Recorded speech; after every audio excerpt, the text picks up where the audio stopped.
Hello दोस्तों। और I hope आपकी पढ़ाई बहुत ही अच्छी चल रही होगी। तो आइए फटाफट से हम रिमेनिंग के जो चैप्टर 1 के यूनिट्स हैं उसको कवर करते हैं, जो थ्योरी पार्ट है, ताकि हम जल्दी से जल्दी इस थ्योरी पार्ट को कंप्लीट कर सकें और हम अपना ज़्यादा से ज़्यादा टाइम डिवोट करें प्रैक्टिकल पार्ट पे, क्योंकि प्रैक्टिकल पार्ट वाले जो क्वेश्चंस आएंगे ना वो ज़्यादा वेटेज करेंगे मार्क्स का। उनका वेटेज ज़्यादा कम होगा as compared to the theoretical part. तो आइए कवर करते हैं यूनिट 3।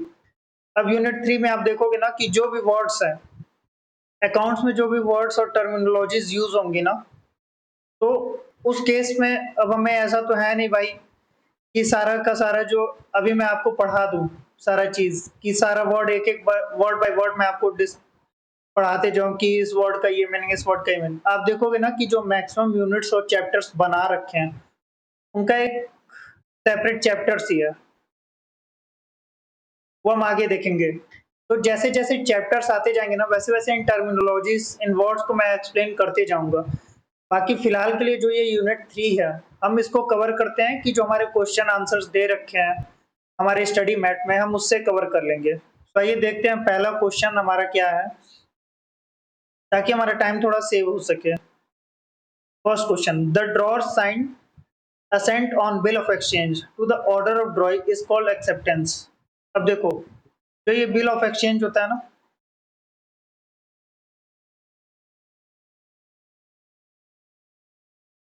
बिल ऑफ एक्सचेंज के बारे में आप तो पूरा डिटेल पढ़ोगे अपने लॉ में, लेकिन मैं बताता हूँ कि इसमें दो पार्टीज होती है, एक ड्रॉर और एक ड्रॉई।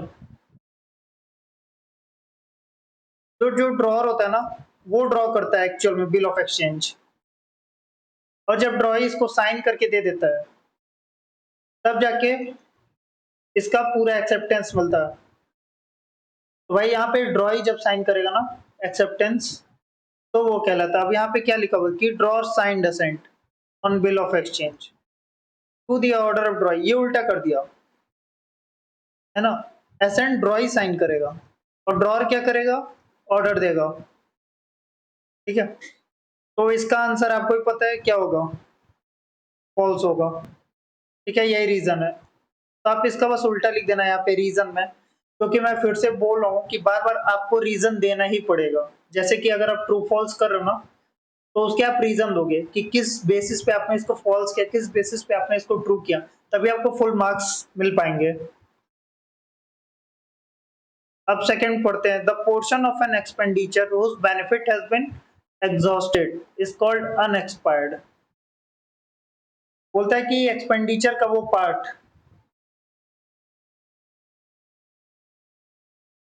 अब अनएक्सपायर्ड एक्सपेंडिचर से आप क्या समझते हैं, मतलब जो एक्सपेंडिचर हमने कर रखा है उसका बेनिफिट अभी हमें लेना बाकी है, दैट मीन्स वो एग्जॉस्ट नहीं हुआ है, नॉट यूज्ड, है ना, उसको हम बोलते हैं अनएक्सपायर्ड एक्सपेंडिचर। ठीक, तो ये भी फॉल्स है।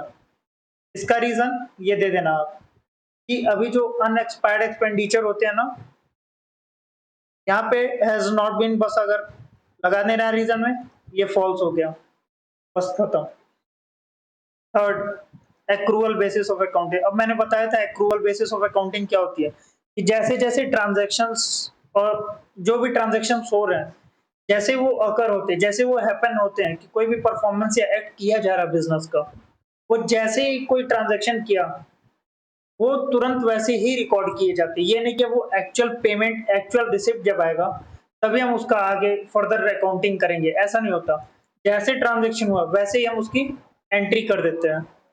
तब देखो क्या लिखा हुआ है, accrual basis of accounting is the method of recording transaction by which revenues and costs and assets and liabilities are reflected in accounts in the period in which actual receipt or actual payment is made। क्या accrual यही होता है कि जब payment आता है या फिर आप पेमेंट करते हो तब रिकॉर्डिंग करनी है? एक्रूअल तो ये बोलता ही नहीं है। एक्रूअल यही बोलता ना भाई कि जैसे आपने ट्रांजैक्शन किया, जैसे भी कोई आपने बिजनेस एक्टिविटी की, कुछ भी बिजनेस परफॉर्मेंस किया, वैसे आप एंट्री कर दो, पैसा आए चाहे ना आए वो बात की बात है, लेकिन आपको एंट्री तब करनी है कि जैसे आपने ट्रांजेक्शन और परफॉर्मेंस कर दिया। ठीक है, तो ये भी फॉल्स होगा। इसका रीजन आप समझ सकते हो क्या लिखना है। यहाँ पे एक्चुअल रिसिप्ट नहीं है, यहाँ पे लिखना on actual on happening of an event और ट्रांजेक्शन या बिजनेस परफॉर्मेंस, ये आपको बस मेंशन करना है। फोर्थ बोल रहा है कि authorise share capital is some time refer to as nominal share capital. ठीक है, ये ट्रू है। रीजन क्या है इसका, कि जो ऑथराइज होता है ना, जब आप आगे पढ़ोगे ना कि कंपनी अकाउंट्स का, तो कंपनी अकाउंट्स में ये सारे वर्ड्स यूज होते हैं कि ऑथराइज शेयर कैपिटल क्या होता है, नॉमिनल शेयर कैपिटल क्या होता है। तो वहां पे हम और इसको डिटेल में डिस्कस करते हैं, क्योंकि अब ये पूरा ही वर्ड आपके लिए नया है। तो बस आप ये जानो कि ऑथराइज शेयर को कैपिटल को कभी कभी हम नॉमिनल शेयर कैपिटल भी बोल देते हैं। कंपनी अकाउंट्स में इसको डिटेल में डिस्कशन करेंगे कि ऑथराइज शेयर कैपिटल क्या होता है, नॉमिनल शेयर कैपिटल क्या होता है। ठीक। फिफ्थ आता हमारा fixed assets less interest on obligation undertaken to purchase assets less accumulated depreciation they are on up to date is called net fixed assets। अब देखो आप, ये बोल रहा है कि जो ग्रॉस फिक्स्ड एसेट्स है ना, उसमें से आप इंटरेस्ट लेस करो, ये ग्रॉस फिक्स्ड एसेट्स है। इसमें से आप इंटरेस्ट लेस करो, इसमें से डेप्रिसिएशन लेस करो, तो क्या ये नेट फिक्स्ड एसेट्स कहलाएगा? नहीं। ग्रॉस में से जब आप बस डेप्रिसिएशन निकालोगे ना, वो भी कौन सा डेप्रिसिएशन, ये डेप्रिसिएशन आपका एक्यूमुलेटेड डेप्रिसिएशन, जो आज तक डेट का डेप्रिसिएशन है, तो वो नेट फिक्स्ड एसेट्स। तो ये भी क्या हुआ, ये फॉल्स हुआ। Credit balance in the profit and loss account called deficit. अब एक बात समझ जाओ कि जो क्रेडिट बैलेंस होता ना, हमेशा इनकम और गेन को रिप्रेजेंट किया जाता। इनकम हुआ या गेन हुआ, तो प्रॉफिट एंड लॉस में जब भी क्रेडिट बैलेंस आएगा ना, तो या तो वो इनकम होगा या गेन होगा। डेफिसिट मतलब क्या होता है, लॉस। तो ये भी फॉल्स है आपका। ठीक है, ये हमारा ट्रू फॉल्स। अब हम आते हैं कि टर्म्स जो डिफाइन करनी है। एक्रूअल बेसिस ऑफ अकाउंटिंग आप तो बहुत इजीली लिख सकते हो, कई बार डिस्कशन हो चुका है कि जो भी ट्रांजैक्शन इवेंट्स, और लिख सकते हो बिजनेस परफॉर्मेंस और एक्ट, जैसे ही अकर होते हैं, as they accrue record them immediately. ये एक्रूअल बेसिस हो। यहाँ पे हमें पेमेंट या रिसिप्ट का नहीं वेट करना कि पैसा एक्चुअल में आ रहा है या एक्चुअल में हम पैसा दे रहे हैं, वो नहीं होता इस एक्रूअल बेसिस ऑफ अकाउंट में। ठीक है। एमोर्टाइजेशन क्या है, एमोर्टाइजेशन कुछ है, इट इज काइंड ऑफ की एलोकेशन ऑफ कॉस्ट। जैसे मान लो अगर आपने कोई एसेट्स खरीदा, ठीक है, 10 लाख का। अब इस एसेट्स का लाइफ हम मान लेते हैं, मान लो जैसे आपने एसेट्स में कार लिया, हमने एज्यूम कर लिया कि मान लो 5 to 10 ईयर्स चल रहा। अगर 5 ईयर एज्यूम किया, तो हर साल 2-2 लाख रुपए इस एसेट्स को बांट देना है, क्योंकि जो ये कार यूज हो रही है ना, वो हर साल इसकी वैल्यू डिक्लाइन करते जा रही है, क्योंकि अब हम यूज कर रहे हैं। तो ऐसा तो है नहीं जिस कंडीशन में वो पहले था वही सेम कंडीशन में वो 2 साल बाद भी सेम रहे, 3 साल बाद भी सेम रहे। तो इस कॉस्ट को एलोकेट कर देते हैं, यही अमोर्टाइजेशन है आपको। कॉन्टीजेंट एसेट्स, कॉन्टीजेंट लायबिलिटी अभी नेक्स्ट चैप्टर है, अभी हम उसके रिगार्डिंग वो डिस्कस करेंगे। तो हमारा यूनिट 3 खत्म होता है। बाकी जैसे चैप्टर आएगा वैसे अभी हम डिस्कस करेंगे जो टर्मिनोलॉजीज यूज हो रखी हैं। अब देखो, जो अगला यूनिट है हमारा यूनिट 4, इसमें डिस्कस किया गया है कि capital and revenue expenditures and receipt क्या होते हैं। अब इसमें आपको 4 वर्ड मिला, पहला कैपिटल, दूसरा रेवेन्यू, तीसरा एक्सपेंडिचर, चौथा रिसिप्ट। सबसे पहला एक्सपेंडिचर समझो। एक्सपेंडिचर क्या है, जो भी खर्चा किया बिजनेस ने। एक्सपेंडिचर क्या है, जो भी खर्चा हमने किया बिजनेस के लिए। जैसे अब हम कुछ भी खरीद रहे हैं, ठीक है? मान लो कोई एसेट्स खरीद लिया, ठीक है? बिजली का बिल दे दिया, पानी का बिल दे दिया या ऑफिस का रेंट दे दिया, कुछ भी दे दिया, वो सारा एक्सपेंडिचर में आता है। तो जो भी एक बिज़नेस में खर्चा हो रहा है सारा कुछ, जो आउटफ्लो हो रहा है, जो कि पैसा जा रहा है हमारा, वो हमारा एक्सपेंडिचर है, ठीक है? और रिसिप्ट क्या है? एक्सपेंडिचर का जस्ट अपोजिट रिसिप्ट है। कि जो भी हमारे पास पैसा आ रहा है, हमारे पास मतलब जो बिज़नेस के पास पैसा आ रहा है, वो हमारा रिसिप्ट है। जो भी पैसा है, कुछ भी, किसी भी फॉर्म में, एक इनकम गेन किसी भी फॉर्म में आए, रिसिप्ट वो हमारा पैसा आ रहा है। अब ज़रूरी नहीं है कि वो कैश ही है ना? मे बी कोई दूसरा एसेट्स भी आ सकता हो। भाई किसी ने बोल दिया कि ठीक है हम आपको कैश नहीं दे रहे हैं, हम आपको 10,000 का फ़ोन दे दिया, वो भी रिसिप्ट हुआ एक तरीके का। ठीक, तो ये एक्सपेंडिचर और रिसिप्ट की बात हुई। एक्सपेंडिचर जो हम खर्चा कर रहे हैं और रिसिप्ट मतलब जो हमको पेमेंट आ रही है, जो हमारा पैसा हमें मिल रहा है, उसको रिसिप्ट कहते हैं, जो हमने खर्चा किया आगे उसको एक्सपेंडिचर कहते हैं। खत्म। और कैपिटल क्या है? और रेवेन्यू क्या है? अगर हम कैपिटल एक्सपेंडिचर की बात करें, कैपिटल को कैपिटल एक्सपेंडिचर के उसमें बात करें, अगर कैपिटल का जनरल मीनिंग देखो ना तो ये पूंजी हुई, ठीक है? जो भी बिज़नेस में हम पैसा लगा रहे हैं, ये पूंजी हुई। लेकिन यही अगर कैपिटल एक्सपेंडिचर हो जाएगा, अगर कैपिटल एक्सपेंडिचर बोले, ठीक है? इसका मतलब कोई भी ऐसा एक्सपेंडिचर जो हम रेगुलर बेसिस पे नहीं कर रहे हैं, कभी काल के लिए कर रहे हैं। जैसे ऐसा नहीं है कि डेली बेसिस पे कर रहे हैं।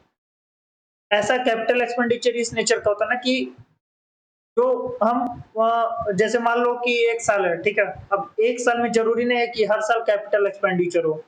ऐसा हो सकता है कभी 2 साल के अंदर 1 बार हो गया या 3 साल के अंदर हो गया या फिर 5 साल के अंदर। ऐसा भी हो सकता है कि 10 साल के अंदर 1 बार हो गया कैपिटल एक्सपेंडिचर। वो कैपिटल एक्सपेंडिचर होता है, जो कि डेली हमारे रोज़मर्रा जो बिज़नेस है ना, उसके खर्चे नहीं है, डेली के बिज़नेस के खर्चे नहीं है वो, तो कैपिटल एक्सपेंडिचर कहते हैं। अगर वही कैपिटल रिसिप्ट की बात करूँ, तो कैपिटल रिसिप्ट क्या हुआ? कि जो हमारे पास जो इनकम आ रही है ना, एक्सपेंडिचर रिसिप्ट का मतलब आपको पता है, एक्सपेंडिचर मतलब जो खर्चा किया, रिसिप्ट मतलब जो पैसा आया। अब ये कैपिटल वर्ड अगर जुड़ गया ना, दैट मीन्स बहुत रेयरली होता है ये, ऐसा नहीं है कि रेगुलर बेसिस पे होता है, ठीक है? तो कैपिटल एक्सपेंडिचर मतलब खर्चा बहुत रेयरली हो रहा है, रेगुलर बेसिस पे नहीं हो रहा है, ऑर्डिनरी कोर्स ऑफ बिजनेस में नहीं हो रहा है, ठीक है? और कैपिटल रिसिप्ट मतलब जो इनकम आ रही है, जो भी पैसा आ रहा है हमारे पास, वो डेली या रूटीनली नहीं आ रहा, कभी काल के टाइम पे आ जा रहा है। जैसे हमने कोई कार लिया बड़ा-सा, ठीक है? अब ये क्या कार क्या है? मान लो एक बिज़नेस है, उस बिज़नेस का क्या काम है? मैं एग्ज़ाम्पल लेता हूँ कि वो पेन बनाता हूँ, ठीक है? वो पेन बना के अपना बेच रहा है, लेकिन उसने एक दिन कार परचेज़ कर लिया। इसके लिए वो क्या है? ये कैपिटल एक्सपेंडिचर है, ठीक है? लेकिन अगर यही वो पेन खरीद रहा, पेन का रॉ मटेरियल वगैरह खरीद रहा है कि इसके जो निब लगी हुई है या इसके अंदर जो भी अलग-अलग पार्ट्स लगे हुए हैं, तो इसके लिए जो खर्चा कर रहे हैं ना, वो रेवेन्यू एक्सपेंडिचर हुआ आपका। कि जो डेली लाइफ से जुड़ा हुआ है, डेली लाइफ ऑफ बिज़नेस से जुड़ा हुआ है, कि जो डेली के खर्चे हैं, ठीक है? इसको रेवेन्यू एक्सपेंडिचर बोलते हैं। ऐसे अगर इनकम ले लो, अगर इसी कार को अगर हम कभी बेच रहे हैं आगे, ठीक है? तो उससे जो हमारे पास इनकम आ रही है और से रिसिप्ट आ रही है, वो कैपिटल नेचर की हो जाएगी, कैपिटल नेचर की। लेकिन अगर इसी पेन को बेच के जो पैसा आ रहा है हमारे पास ना, वो रेवेन्यू रिसिप्ट हो जाएगी। ये समझ में आ गया कि कैपिटल कभी काल के लिए होता है, not on regular basis, not in the ordinary course of business. और रेवेन्यू क्या हो गया कि जो डेली बेसिस पे चलता है या daily in the ordinary course of business चलता है। ये डिफरेंस है। तो अब आपने क्या देखा? कैपिटल जो है इसका रिसिप्ट भी होगा, कैपिटल रिसिप्ट, और कैपिटल पेमेंट भी होगा, ठीक है? रेवेन्यू रिसिप्ट भी होगा, रेवेन्यू पेमेंट भी होगा, ठीक है? अब कैसे आप पता लगाओगे कि कोई भी जो खर्चा हम कर रहे हैं, क्या वो कैपिटल नेचर का है या रेवेन्यू नेचर का है? ऐसे तो मैंने बता दिया, अब आपको कैसे पता लगेगा? ऐसे बहुत सारे ट्रांजैक्शंस हैं जिसमें आपको आइडिया नहीं लग पाता कि ये कैपिटल नेचर का है, रेवेन्यू नेचर का। तो कुछ इसके बेसिस दे रखे हैं, वो पॉइंट ऑफ व्यू आपको कंसीडर करना ही पड़ेगा, तब आपको बहुत ही क्लियर हो जाएगा। जैसे देखो, 5 कंडीशंस आपको चेक करनी, ठीक है? ताकि आपको पता लग पाए कि कौन सा कैपिटल है और कौन सा रेवेन्यू है। अब देखो नेचर ऑफ बिजनेस, जैसे बताया नेचर ऑफ बिजनेस में क्या है। अगर किसी का बिजनेस, मान लो कोई भी बिजनेस कर रहा अपना, वो फर्नीचर बिजनेस में इन्वॉल्व है, लेकिन वो कभी क्या किया, अब बिजनेस वाला है भाई, उसको भी तो मन है फोर व्हीलर वगैरह से चलने के लिए, तो उसने क्या किया ना, कार परचेज कर लिया, या मैं बोल दूं बाइक ले लिया, अदर देन इट्स बिजनेस, जो भी इसके बिजनेस के अलावा काम किया इसने, वो कैपिटल नेचर हो गया। जो भी अपने बिजनेस से रिलेटेड किया, फर्नीचर वगैरह, ठीक है, फर्नीचर वगैरह ये, तो ये रेवेन्यू नेचर का हो गया। ठीक, तो नेचर ऑफ बिजनेस वो देखना है। मान लो अगर आपका कोई बिजनेस है, ठीक, अगर आप बिजनेस कार और बाइक के बिजनेस में इन्वॉल्व हो, कि आपका बिजनेस है कार खरीदना एक बंदे से, दूसरे को बेच देना, लेकिन अपने ऑफिस में आपने फर्नीचर लगवा लिया, तो आपके लिए वो फर्नीचर का जो एक्सपेंडिचर है ना, वो कैपिटल हो गया, लेकिन जो कार का बाई सेल कर रहे हो ना, वो रेवेन्यू हो गया। फिर रेकरिंग नेचर, रेकरिंग मतलब क्या, ऑन अ रेगुलर बेसिस, हर साल। यहाँ रेगुलर बेसिस क्या है, ईयरली, है ना, हर साल होता है मतलब। अब ईयरली मतलब ये नहीं कि बस साल में एक बार, ऐसा नहीं, वो मंथली भी हो सकता हूँ, है ना, क्वार्टरली भी हो सकता है, हाफ ईयरली भी हो सकता हूँ, और ईयरली भी हो सकता हूँ। तो रेगुलर बेसिस पे जो भी एक्सपेंसेस हो रहे हैं, ठीक, अगर रेगुलर बेसिस पे हो रहा, अगर रेगुलर बेसिस यस है, ठीक है, तो ये क्या हो गया, रेवेन्यू। अगर नो है, नॉट ऑन रेगुलर बेसिस, तो ये कैपिटल हो गया। ठीक है, अब देखो पर्पस, जो पर्पस क्या है एक्सपेंडिचर करने का, कोई भी खर्चा अगर हम कर रहे हैं ना, एक्सपेंडिचर, अगर एक्सपेंडिचर कोई भी कर रहा है, ठीक, तो इसका पर्पस क्या है। अब एक तो हो गया कि ठीक है, हम अपना डेली का खर्चा संभाल रहे हैं अपना, कि उसका कमिंग ईयर्स में, जैसे आने वाले सालों में उसको कोई भी ना बेनिफिट होगा, कुछ नहीं होगा, ना ही भी कोई भी इनकम वगैरह का कोई सोर्स नहीं है, लेकिन कुछ ऐसा खर्चा कर रहे हैं, ठीक है, जो कि हमारे आगे के सोर्स को जनरेट कर पाए, कि आने वाले साल में हमको बहुत सारा इनकम होने वाला है उससे। तो जो मोर देन 1 ईयर के एक्सपेंडिचर जो किए जा रहे हैं, जिससे मोर देन 1 ईयर, ठीक है, जो बेनिफिट है ना, इस खर्चे करने से जो बेनिफिट आ रहा है वो मोर देन 1 ईयर का है, तो उसको कैपिटल नेचर बोलेंगे। लेकिन जो लेस देन 1 ईयर है ना बेनिफिट, वो रेवेन्यू नेचर का हो जाएगा खर्चा। ठीक है, अब इफेक्ट देखो, अब एक है effect on revenue generating capacity of business. हाँ, ये था ये वाला पॉइंट, सॉरी, जो मैंने ये पॉइंट एक्सप्लेन किया ना, ये वाला पॉइंट था। अब पर्पस ऑफ एक्सपेंस क्या है, पर्पस में आपका ये है ना कि जैसे मान लो पर्पस, एक मशीनरी हमने ली, मान लो एक मशीनरी लिया हमने, हम मशीनरी फैक्ट्री में इंस्टॉल किया, मान लो ये machinery 1000 units of goods produce कर रही थी। अब कुछ साल बाद क्या हुआ, इसने 900 यूनिट्स प्रोड्यूस करना स्टार्ट कर दिया। अब यहाँ पे क्या हुआ, 100 यूनिट्स कम हो गया।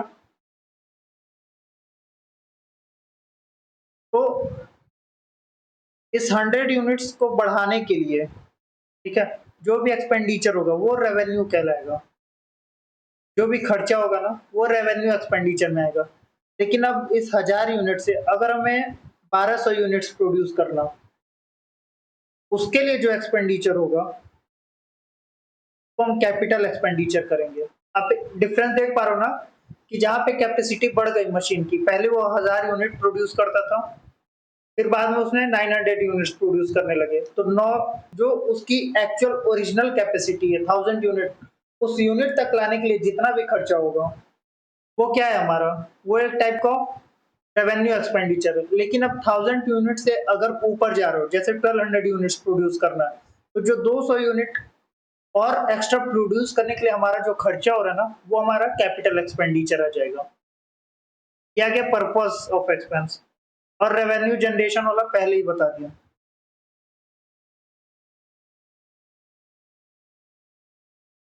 अब देखोगे कि जो लास्ट वाला मटेरियलिटी, मटेरियलिटी बताया था ना, कि मटेरियलिटी कंसेप्ट में आपका हमने मेंशन किया हुआ था कि जो भी यूजर्स के डिसीजंस को चेंज कर दे।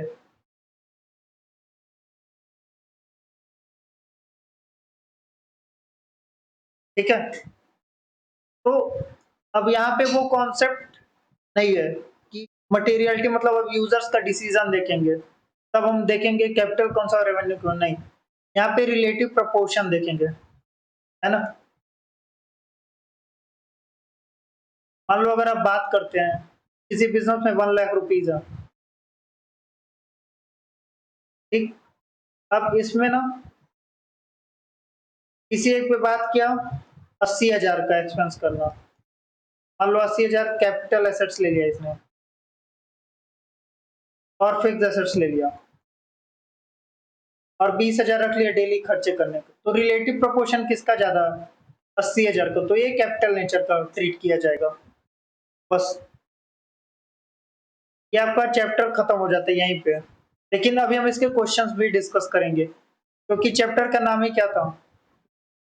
आप देखोगे तो ये था capital and revenue expenditure and receipt. यही जो 5 बेस है ना, इसको आप टेस्ट करना हरदम। सबसे पहला क्या है, नेचर ऑफ बिजनेस, किस नेचर में है। अगर फर्नीचर में है कि हमारा काम ही फर्नीचर का है, लेकिन हम कोई और काम में भी इन्वॉल्व हो रहे हैं, ठीक है, तो जो अदर काम में इन्वॉल्व होंगे वो कैपिटल एक्सपेंडिचर, फर्नीचर से रिलेटेड सारे खर्चे रेवेन्यू नेचर के, रेकरिंग नेचर जो बार बार हो रहा है। फर्नीचर पे जितने खर्चे होंगे वो बार बार होंगे। दूसरे एसेट्स पे या दूसरे जो भी हमारे एक्सपेंसेस है ना, वो रेगुलर नहीं हो रहे हैं, तो कैपिटल हो गया। और जो इस पे हो रहा है रेगुलर मतलब रेपिटेटिव बेसिस पे हो रहा है, ठीक है। थर्ड की पर्पस क्या है, कि कैपेसिटी बढ़ानी। कैपेसिटी जो बताया था ना मैंने अभी कि 1000 यूनिट से 1200 यूनिट्स पे जाना है, तो ये कैपेसिटी बढ़ रही है यहाँ पे, तो ये कैपिटल नेचर का हुआ। लेकिन अगर 1000 था, है ना, और 900 यूनिट आया, 900 से हमें फिर 1000 पे जाना, तो ये रेवेन्यू नेचर का। जो लेवल था उसका उसी लेवल पे लाने तक का वो रेवेन्यू, उसके ऊपर जो खर्च हुआ वो कैपिटल हो गया, ठीक है। इफेक्ट ऑफ रेवेन्यू जनरेटिंग, जो एक्सपेंस रेवेन्यू जो जनरेट होगा ना, जो रेवेन्यू जनरेट हो रहा है, अगर वो more than greater than 1 year के लिए जनरेट हो रहा है, तो जो भी खर्चा हो रहा है वो कैपिटल एक्सपेंडिचर हुआ, ठीक है। लेकिन जो लेस देन 1 ईयर हुआ, जो रेवेन्यू जनरेट होगा जिस खर्चे से, उस खर्चे को हम क्या कहेंगे, रेवेन्यू एक्सपेंडिचर, ठीक। मटेरियलिटी आपने देख लिया कि रिलेटिव पोर्शन जिसका ज्यादा होगा, ठीक। अब आइए आगे बढ़ते हैं। आपने समझ लिया कैपिटल एक्सपेंडिचर, रेवेन्यू एक्सपेंडिचर, वो 5 टेस्ट आपको करने, ठीक। अब आओ क्वेश्चन देखते हैं। Overall expenses of second hand machinery purchase are revenue expenditure. Overall मतलब उसको, जो सेकंड हैंड मशीनरी है ना, उसको इंस्पेक्शन वगैरह उसको देखने के लिए कि मतलब उसको सेम पोजीशन पे लाने के लिए जिस पोजीशन पे वो पहले था, किस type of nature of expenditure रहेगा। आप खुद सोचना, रेवेन्यू है कैपिटल है। रेवेन्यू है तो ट्रू होगा, कैपिटल है तो फॉल्स होगा। तो आपने खुद सही आंसर चुना होगा जहां तक मैं जानता हूँ, तो ये रेवेन्यू एक्सपेंडिचर, दैट मीन्स ये ट्रू है। Second, money spend to reduce working expense. अब वर्किंग, वर्किंग मतलब कामकाजी, डेली का कामकाज का, ये समझो आप। तो जो खर्चा किया गया वो रेवेन्यू एक्सपेंडिचर पर डेली के खर्चे को कम करने के लिए। हाँ जी, ये रेवेन्यू ही है। ठीक है।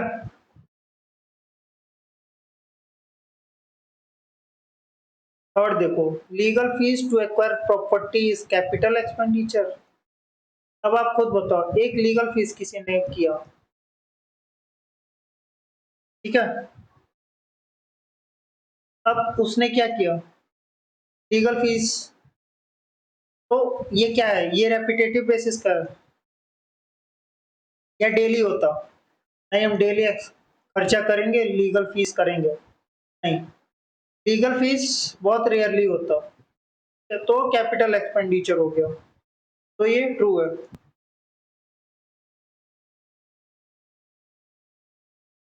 अब यहाँ पे एक चीज और है, देखना, जो अभी मैंने ये बताया ना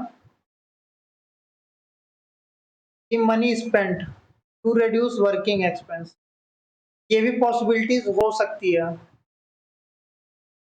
कि मे बी ये खर्चा जो है ना, मे बी डेली भी किया जा सकता है ना, या फिर कभी काल के लिए भी किया जा सकता है कि ऑन द रेयर बेसिस।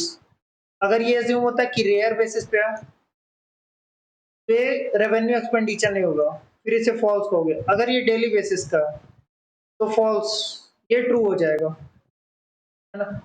अब इंस्टीट्यूट का ये मानना है कि इसको रिजल्ट रिड्यूस किया गया लॉन्ग टर्म बेनिफिट्स के लिए, क्या, तो इसको फॉल्स कर दिया। तो आप भी एजम्पशन वही लेके चलना जो इंस्टीट्यूट लेके चल लिया।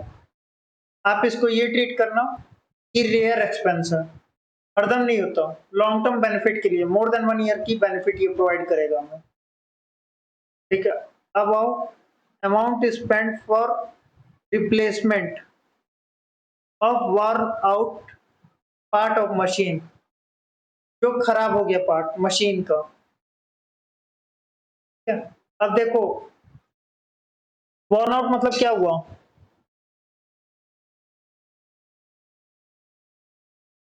जो पार्ट खराब हो गया ना मशीन में, मान लो ये मशीन थी, ये प्रॉपर वर्क कर रही थी, ये पार्ट खराब हो गया, ऑब्वियसली इसका कहीं ना कहीं एफिशिएंसी इफेक्टिवनेस कम होगा। ठीक, अब जो ये कम हो रहा है, तो इसको फिर रिप्लेस करने के लिए जो एक्सपेंडिचर हो रहा, क्या वो कैपिटल होगा या रेवेन्यू होगा? रेवेन्यू होता ना कि मान लो इस लेवल की मशीनरी ऑपरेट कर रही थी लेकिन वो नीचे हो गई, तो उसको मैच करने के लिए जो खर्चा होगा वो कौन सा होगा, आप आंसर खुद सोचना। तो वो रेवेन्यू होगा, कैपिटल नहीं होगा। ठीक है, ये फॉल्स है। अब expense incurred on repairs and whitewashing for the first time on purchase of an old building।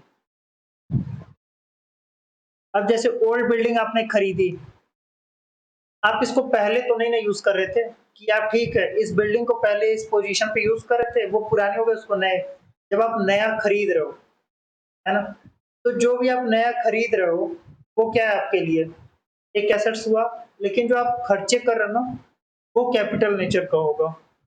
ठीक है, तो वो रेवेन्यू एक्सपेंडिचर नहीं होगा, ये फॉल्स है, ये आपका कैपिटल एक्सपेंडिचर होगा। भाई ऐसा जरूरी थोड़ी ना जो ओल्ड बिल्डिंग है उसका बार बार आप व्हाइट वॉशिंग कर रहे हो, बार बार रिपेयरिंग करवा रहे हो, एक ही बार करवा के नया करवा दिया, काम खत्म, अब बिजनेस अपना करेंगे उठ के।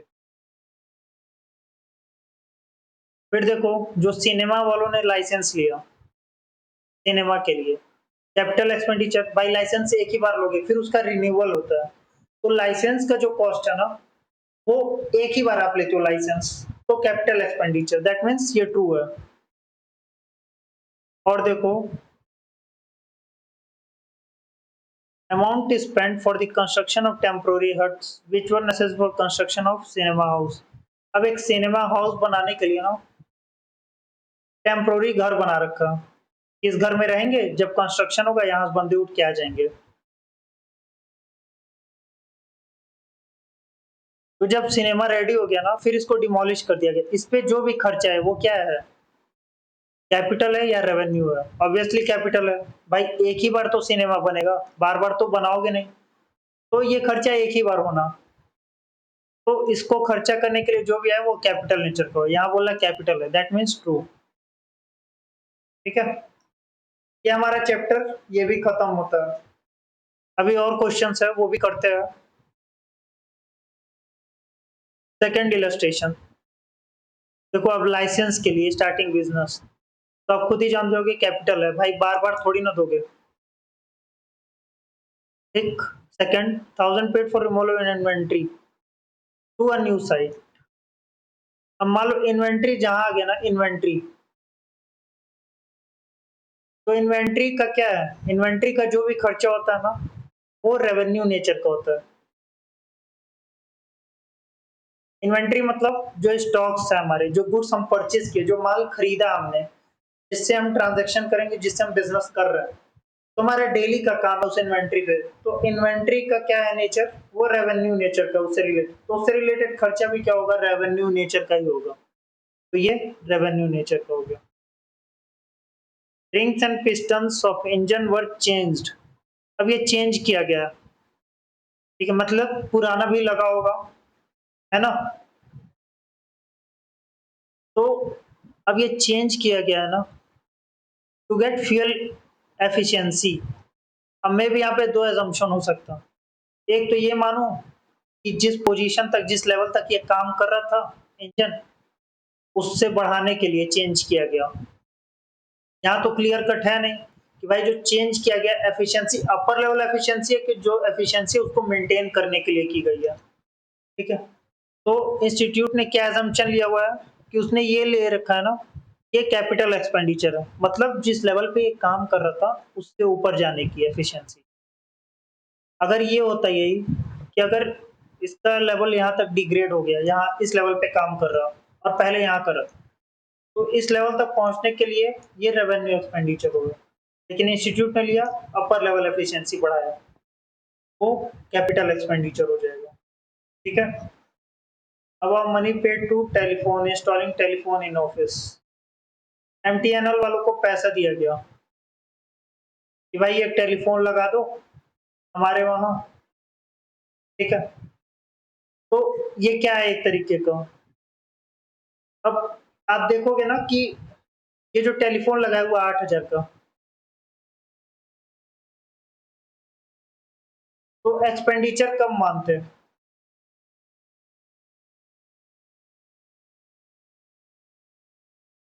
कि अगर वो एक तो एक्सपेंडिचर हो गया कि ठीक है हमने एक्सपेंस ऑफ कर दिया, एक होता है कैपिटल एक्सपेंडिचर कि हमें फ्यूचर बेनिफिट देगा, तो अब ये मशीन कोई फ्यूचर बेनिफिट नहीं देने वाला, एक तरीके से ये हमारा एसेट्स हो गया ना भाई। अगर ये मशीन कल को आप बेचोगे तो उससे आपको पैसे मिलेंगे, और जब पैसे मिलते हैं ना, तो जो भी आइटम बेच के हमें पैसे मिलते हैं उसको एसेट्स कहते हैं। ठीक है, तो it is a kind of assets है हमारे लिए, कोई एक्सपेंडिचर नहीं है।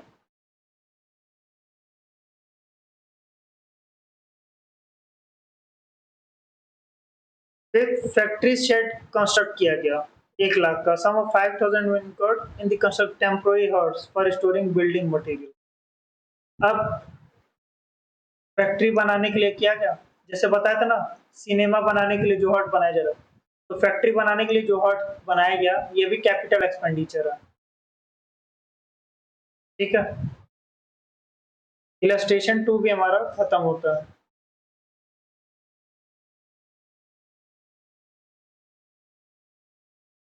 अब वही कैपिटल रिसिप्ट, रेवेन्यू रिसिप्ट, आप समझ गए कि जो भी कैपिटल एक्सपेंडिचर रेवेन्यू एक्सपेंडिचर है उसका जस्ट अपोजिट वो हमारा कैपिटल रिसिप्ट हो गया। तो कैपिटल एक्सपेंडिचर उसका अपोजिट करोगे तो कैपिटल रिसिप्ट आएगा, जो रेवेन्यू एक्सपेंडिचर उसका अपोजिट करना तो रेवेन्यू रिसिप्ट आएगा। बस यही है। अब देखो इसमें क्या बताना है कि goods picture limited construct cinema house and anchors following expenditure during first year. एक गुड्स पिक्चर है, ठीक है, वो सिनेमा बनाने के लिए कुछ खर्चे किए पहले साल में, तो अब बताना इसमें कौन सा, point out how would you classify the above items. यहाँ पूछा कैसे क्लासिफाई करो। सेकेंड हैंड फर्नीचर, ठीक है, परचेस किया 9,000 का, रिपेयरिंग ऑफ फर्नीचर कॉस्ट 1,000, तो इंस्टॉलेशन दिया 200 का, तो टोटल खर्चा कितना किया? 9000 प्लस 1000 प्लस 200। मैं बोलूँ 10,200, ये हमारा क्या है? एसेट्स है। भाई आने वाले फ्यूचर्स में हमारा ये क्या करेगा? कहीं न कहीं ये हमको आने वाले फ्यूचर्स में बेनिफिट देगा। आप 4 वर्ड तो बहुत ही ध्यान से पढ़ना, एसेट्स, लायबिलिटीज़, इनकम और एक्सपेंस। एसेट्स क्या होता है? एसेट्स मतलब अब इसमें 2 टाइप के एसेट्स होते हैं। एक तो नॉन करंट एसेट्स, एक होते हैं current assets. Same as liability में भी नॉन करंट, करंट। और इनकम एक्सपेंस में क्या होते हैं? कैपिटल नेचर के, रेवेन्यू नेचर के। ठीक है? अब जो एसेट्स हमें फ्यूचर बेनिफिट देगा, ठीक है? जिसको हम फ्यूचर में इनकैश करवा सकते हैं, वो नॉन करंट एसेट्स होता है। इनकैश मतलब क्या? जैसे कोई भी एसेट्स है हमारे पास, उसको बेच के हम पैसा ले लिए। अब जो एसेट्स 1 साल के बाद पैसा जनरेट करके दे रहा हो, ठीक है? वो हमारा नॉन करंट एसेट्स हो गया, जो हम 1 साल के बाद बेचेंगे, ठीक, जनरली। लेकिन जो करंट एसेट्स है, वो 1 साल के अंदर जो हमें पैसा दे रहा हो, वो हमारा करंट एसेट्स हो गया। कि जिस एसेट्स को हम 12 महीने के अंदर बेच के पैसा ले लें, ठीक है? उसको इन कैश करवा लें, या जो भी कैश वगैरह, वो हमारा करंट एसेट्स है। लायबिलिटी भी क्या है कि हमारा एक प्रेजेंट ऑब्लिगेशन है। ऑब्लिगेशन मतलब जो हमारी लायबिलिटी होती है, जो हमें पे करना है आगे किसी, ठीक है? तो उस केस में जो भी हमें 12 महीने के बाद पे करना है, वो हमारा नॉन करंट लायबिलिटीज है। करंट लायबिलिटीज जो कि हमें 12 महीने के अंदर पे करना, वो करंट लायबिलिटी हो गई। ठीक, जो 12 महीने के अंदर पे करना वो करंट लायबिलिटी, जो 12 महीने के बाद पे करना वो नॉन करंट लायबिलिटी। ये हुई। इनकम एक्सपेंस में मैंने बता ही दिया, कम जो पैसा इनफ्लो आ रहा है आपके पास, एक्सपेंस आउटफ्लो जो पैसा जा रहा है आपके पास, जो रेगुलर बेसिस पे हो रहा है, क्या उनको रेवेन्यू आइटम बोलेंगे। तो कभी काल के लिए हो रहे हैं ऑन द रेयर बेसिस, तो कैपिटल नेचर के हो गए। अब ये मत सोच लेना कि रेवेन्यू इनफ्लो कैपिटल आउटफ्लो, ऐसा नहीं है। ठीक है, जो कैपिटल और रेवेन्यू को बताया ना कि जो बेसिस लेके हमें करना है, वो चीजें आप ध्यान रखना। तो देखते हैं अब, expense in connection with obtaining a licence for running a cinema 20,000। During the course of year of cinema, company was fined 1,000 for contravening rule. Renewal fees 2,000। ठीक, अब क्या है? अब ये जो 20,000 है ना, ये लाइसेंस जो लिया गया, ये एसेट्स हमारे लिए। एसेट्स किस फॉर्म में? इंटेंजिबल फॉर्म में। इंटेंजिबल मतलब क्या होता है? Which can not be seen and touched.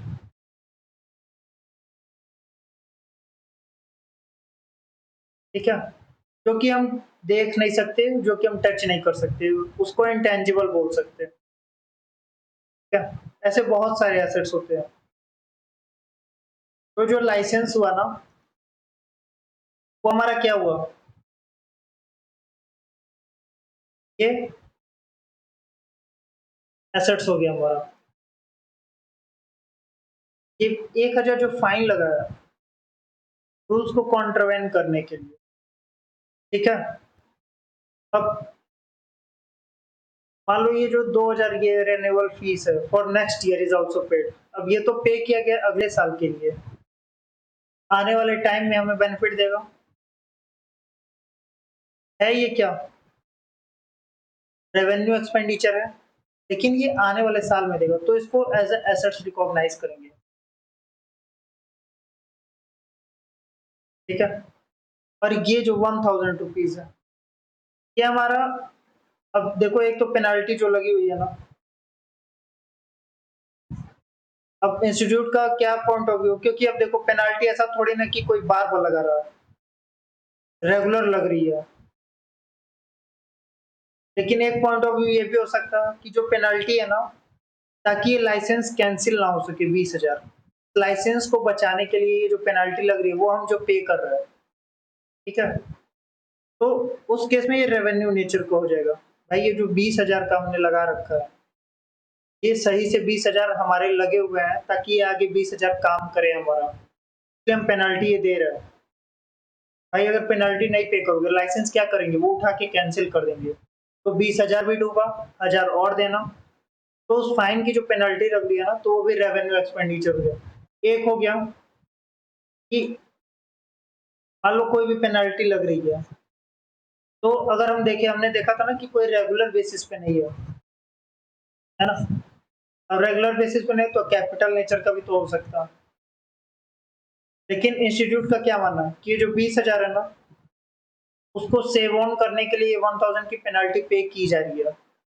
तो ये रेवेन्यू नेचर का हो गया, ठीक है? अब देखो, फायर इंश्योरेंस का एक्सपेंस किया।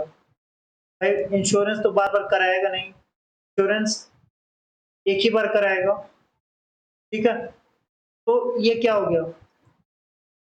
अब बोल रहा है 1 साल का कराया। अब आप खुद देखो, 1 अक्टूबर को कराया, 1 साल का। दैट मीन्स ये रेपिटेटिव बेसिस पे चलती जा रही है। अगर ऐसा बोलता ना एक बार इंश्योरेंस ले लिया 10 साल का, तब ये कैपिटल नेचर का हो जाता। लेकिन अभी क्या है 1 ईयर का, दैट मीन्स रेवेन्यू नेचर। अब इसमें क्या है ना, क्लोजिंग आपकी जो ईयर की आती है वो 31 मार्च आती है। तो 1 अक्टूबर से 31 मार्च का ये हमारा रेवेन्यू एक्सपेंडिचर हुआ और इसके बाद तक का खर्चा। दैट मीन्स 1 अप्रैल से और 30 सितंबर तक और से 1 अक्टूबर तक का खर्चा। ये हमारा प्रीपेड एक्सपेंसेस है, क्योंकि अगले साल हम ईयर में दिखाएंगे इसको, ठीक है? अब आ जाओ लास्ट पे। टेम्पोररी हट्स वर कंस्ट्रक्टेड कॉस्टिंग 1200। टेम्पोररी हट्स बनाए गए, अब डिमोलिश किया गया। तो ये क्या है? Capital expenditure. अब कैपिटल एक्सपेंडिचर है तो फैक्ट्री के कॉस्ट में जोड़ दोगे। एक चीज और ध्यान रखना, जो भी कैपिटल नेचर के होते हैं ना, चाहे वो क्या हो गया, एक्सपेंडिचर हो गया या इनकम हो गया,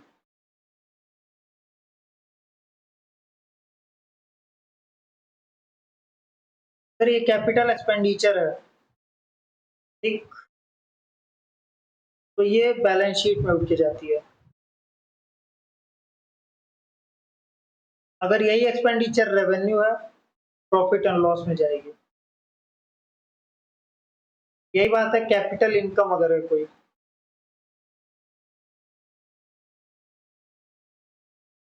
तो कैपिटल इनकम जो होती है ना, वो तो प्रॉफिट एंड लॉस पे जाती ही जाती है। कि जो भी उसका पार्ट है, तो ये चीज ध्यान रखना, कैपिटल एक्सपेंडिचर जो है, ठीक, वो बैलेंस शीट में जाएगी। लेकिन जो capital income, capital expenditure balance sheet में जाएगी, कैपिटल इनकम जो है वो प्रॉफिट एंड लॉस में जाएगी। ये चीज ध्यान रखना। फिर से मैं रिपीट कर देता हूँ कि जो कैपिटल नेचर के खर्चे हैं वो बैलेंस शीट में जाती हैं।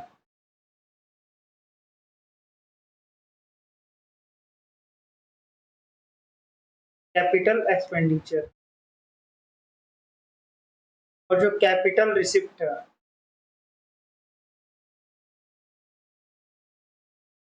आई मीन टू से जो प्रॉफिट पार्ट है इसका, वो प्रॉफिट एंड लॉस में जाता है।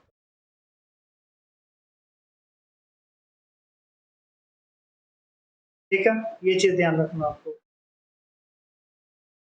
इलस्ट्रेशन 4, अब देखना बेटर एफिशिएंसी के लिए एज्यूम करना, तो ये कैपिटल नेचर का होगा। Inauguration expense 25 lakh incurred. अच्छा, कोई भी इनॉग्रेशन खर्चे कर रहा, new manufacturing unit in an existing business, ठीक है? अब सपोज आप एग्जिस्टिंग बिजनेस कर रहे हो, ठीक है, एक नई यूनिट खोल दिया, उसके लिए इनॉग्रेशन खर्चा कर दिया, ठीक है, तो क्या है कि ज्यादा से ज्यादा कस्टमर है, लेकिन ऐसा तो है नहीं कि वो फ्यूचर तक याद रखेंगे लोग इनॉग्रेशन। वो तो जिस साल हुआ उसी साल याद रखेंगे, या जिस दिन हुआ उसी दिन तक याद रखेंगे। ये काइंड ऑफ रेवेन्यू एक्सपेंडिचर है, क्योंकि ये फ्यूचर बेनिफिट इनॉग्रेशन से कोई भी मतलब नहीं, कोई बेनिफिट हमें नहीं दे रहा है, ठीक है। तो ये क्या होगा, revenue kind of nature. Compensation of 2.5 crore paid to workers who opted for voluntary retirement. अब इन्होंने वॉलंटरी रिटायरमेंट जो दे दी ना, तो फ्यूचर में कोई बेनिफिट तो आएगा नहीं इन एम्प्लॉइज से, वो आज के साल में ही पे करना है, लेकिन अमाउंट भी ज्यादा है, 2.5 करोड़ रुपए,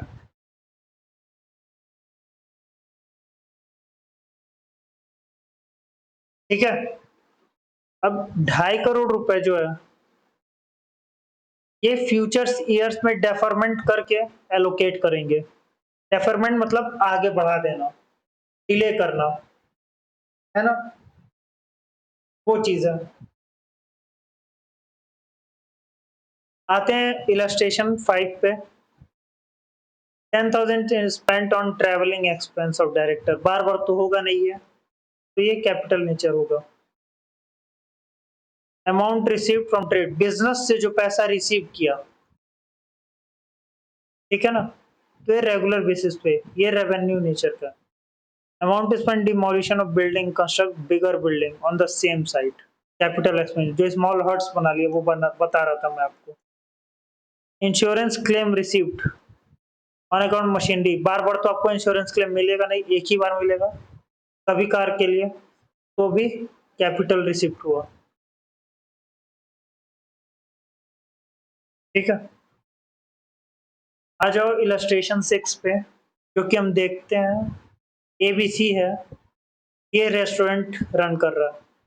दे renovate some old cabins, because of their renovation some space was made free and number of cabins were increase 10 से 13। अब देखो जैसे बताया था ना, 1000 से 1200 यूनिट बनाना लगे, यहाँ पे 10 से 13 हो रहा, तो ये क्या होगा, कैपिटल एक्सपेंडिचर होगा, ठीक है। एफिशिएंसी बढ़ गई, पहले 10 केबिन थे, अब 13 हो गए, तो जो 13 तक जो 3 एक्स्ट्रा बढ़ाने जो खर्चा आया वो 20,000 था, तो ये 20,000 क्या है, कैपिटल इन नेचर है। एक new Delhi financing company sold certain goods on installment payment. 5 customers did not pay installment to recover such outstanding installment. Firm ने क्या किया, स्पेंड किया 10,000 on account of legal expense. अब ये थोड़ा ध्यान से समझना, कि जो 5 कस्टमर्स थे ना, उन्होंने पे ही नहीं किए, तो इसके लिए जो खर्चा किया है ना इसने, 10,000। अब इस 10,000 जो खर्चा किया इसने लीगल, तो ये क्या करेंगे ना, जल्दी से जल्दी पे कर देंगे। दैट मीन्स जो इंस्टॉलमेंट है ना, क्योंकि इस कस्टमर्स को क्या बेचा था, जो हमारा डेली का गुड्स है, जिस गुड्स में हम डीलिंग करते हैं, जिस गुड्स में हम ट्रेडिंग करते हैं, तो उस गुड्स के पैसे को रिसीव करने के लिए जो खर्चा किया गया, है ना, अब इसका फ्यूचर बेनिफिट तो कोई दिख नहीं रहा हमें कि फ्यूचर में इससे बेनिफिट आएगा। ठीक है, ये मानते हैं कि जो 5 कस्टमर है ना, देंगे वो आगे पैसे, लेकिन क्या 12 साल 12 महीने के तो अंदर ही देंगे, ऐसा थोड़ी ना कि वो 10 साल या 20 साल के बाद देंगे। तो जो ये गुड्स से रिलेटेड है, ये लीगल खर्चे, वो काइंड ऑफ रेवेन्यू एक्सपेंडिचर है, ठीक। ये देखो,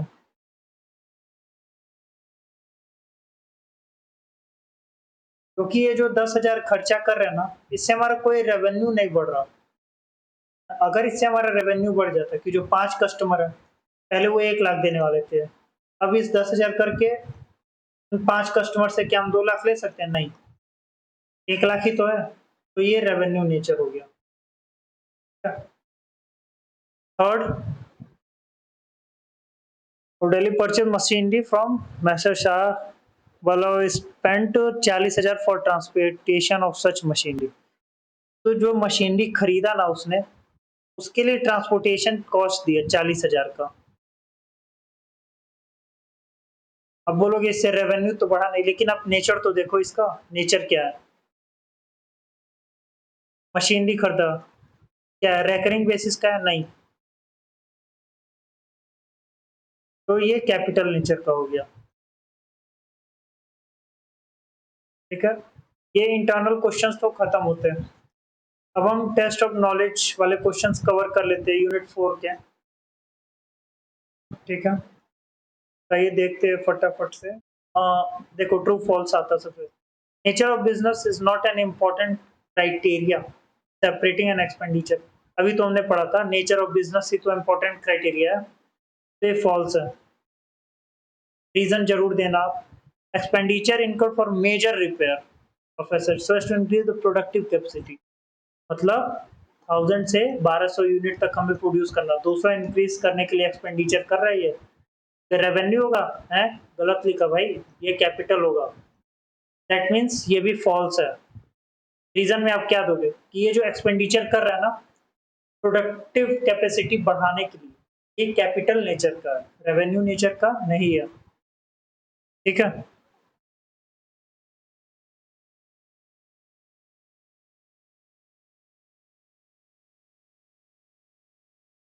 अब बोल रहा है amount spent as lawyers fees to defend a suit claim that firm's factory site belong to the plaintiff land is capital है।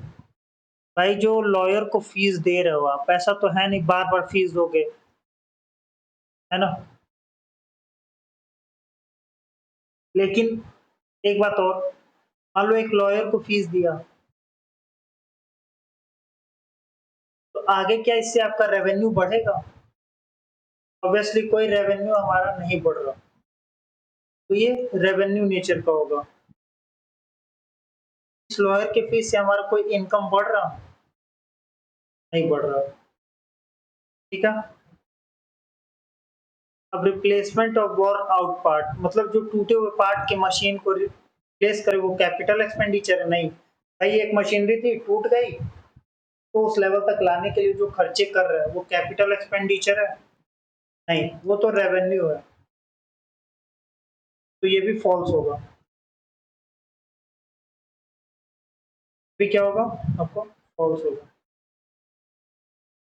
Legal fees to acquire property is capital expenditure, yes. Reason क्या है कि भाई जो legal fees हम दे रहे हैं उस एसेट्स को लाने के लिए तो रहा है भाई। एसेट्स तब तक नहीं यूज कर सकते जब तक उसका पूरा पेपर वर्क नहीं हो जा रहा अच्छे से, लीगल कंप्लायंसेस नहीं हो जा रहा। अब लैंड ले लिया आपने, आपके नाम से रजिस्ट्री नहीं हो पाई, तो कैसे यूज करोगे? फिर यूज किया आपने तो जो भी खर्चे हो रहे हैं वो सारा कुछ इसी लैंड में ऐड ऑन कर दिया जाएगा, ताकि इस लैंड को प्रॉपर यूज करने तक का जो खर्चा है। Amount is spent for construction of temporary huts, capital expenditure too. अब आओ 10,000 ट्रेवलिंग एक्सपेंस, कैपिटल एक्सपेंडिचर है, अभी देखा था हमने। लॉयर फीस दिया गया, suit claim of form factory site belong to, ये देखो जो ट्रू फॉल्स में पूछा था ना अभी, तो उसमें क्या है ठीक, इसमें देखो, इसमें वही बता रखा, अभी क्या हमने देखा तो लॉयर फीस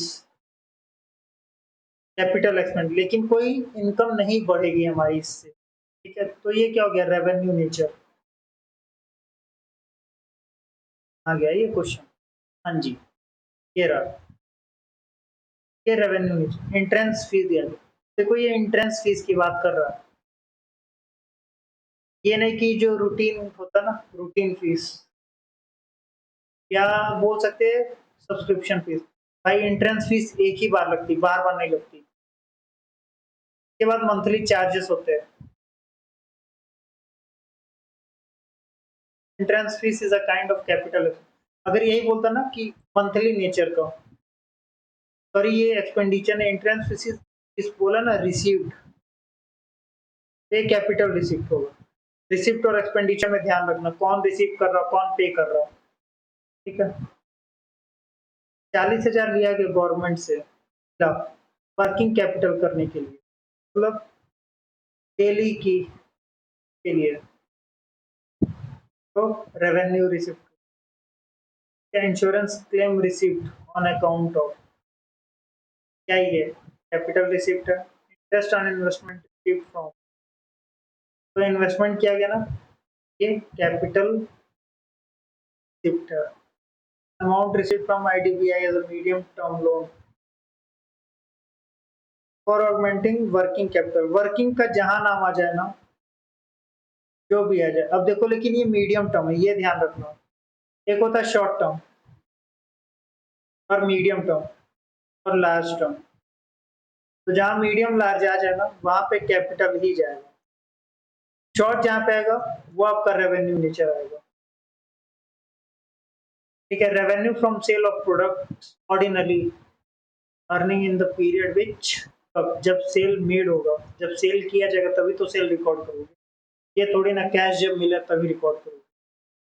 रिपेयर कॉस्ट किया गया 25,000, white wash expense, both these expense related to presently used building, cost of extension building, building को बढ़ाया, अब क्या है, and cost of improvement in electrical wiring system is 19,000, found to be expensed, expense कितना किया गया।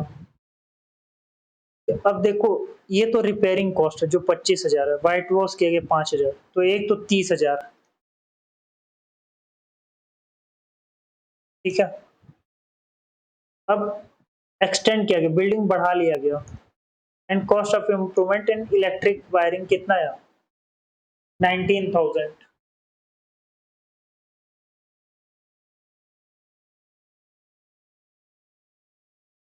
तो अब जो प्रेजेंटली यूज बिल्डिंग है ना, एक्सपेंस कितना करोगे आप, एक तो 25,000 ये करोगे, प्लस ये 5,000, टोटल कितना हुआ 30,000। अब ये इलेक्ट्रिकल वायरिंग क्या है, कि मान लो ये दोनों तो बता दिया कि करंट का है, लेकिन cost of extension, cost of improvement in electrical में भी ये जो बोला ना कि जो 19,000 है आपका, ये जो नई बिल्डिंग बन रही है ना एक्सटेंशन, उसके लिए किया गया, लेकिन यहाँ पे वर्ड क्या यूज किया, इम्प्रूवमेंट। तो आप आंसर देखोगे इसमें आ गया, नाइन्थ का 30,000। तो ये इम्प्रूवमेंट किसके रिगार्डिंग हो रहा है, ये cost of extension of building के लिए हो रहा है। दैट मीन्स ये जो रिपेयर है जो प्रॉफिट एंड लॉस में जाएगा वो जाएगा 30,000 रुपये। थ्योरीज आप पढ़ लेना कि बेसिक कंसिडरेशंस क्या है इसके, तो वही 5 पॉइंट मैंने बताया था ना, नेचर बताया था, पर्पस, कैपेसिटी बढ़ाने के लिए, मटेरियलिटी, फिर साइज क्या है, ये सारा पॉइंट आप मेंशन करना। डिफाइन रेवेन्यू रिसिप्ट, जो रिसिप्ट हमें रेगुलरली मिल रहा है इन दी ऑर्डिनरी कोर्स ऑफ बिजनेस मिल रहा है। ठीक है, एग्जांपल के साथ बता देना, इसे अलाउ गुड्स, ठीक है, encashment of trade receivables, receipt of cash, ये सारे क्या है रेवेन्यू रिसिप्ट। ऐसे ही तो कैसे ट्रीट किया जाएगा, तो रेवेन्यू रिसिप्ट आप दिखा देना कि इसको प्रॉफिट एंड लॉस में ले जाते हैं। खत्म, यूनिट 4 आपका। आते हैं यूनिट 5 पे, जो कि बात करता है आपका कॉन्टीजेंट एसेट्स, कॉन्टीजेंट लायबिलिटी। सबसे पहले तो साइड करते हैं, एसेट से आप समझ गए एसेट्स का क्या मतलब होता है, लायबिलिटी का क्या मतलब।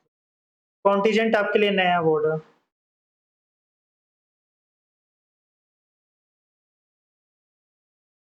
कॉन्टीजेंट मतलब हरदम आप समझ आना, डाउटफुल और नॉट श्योर।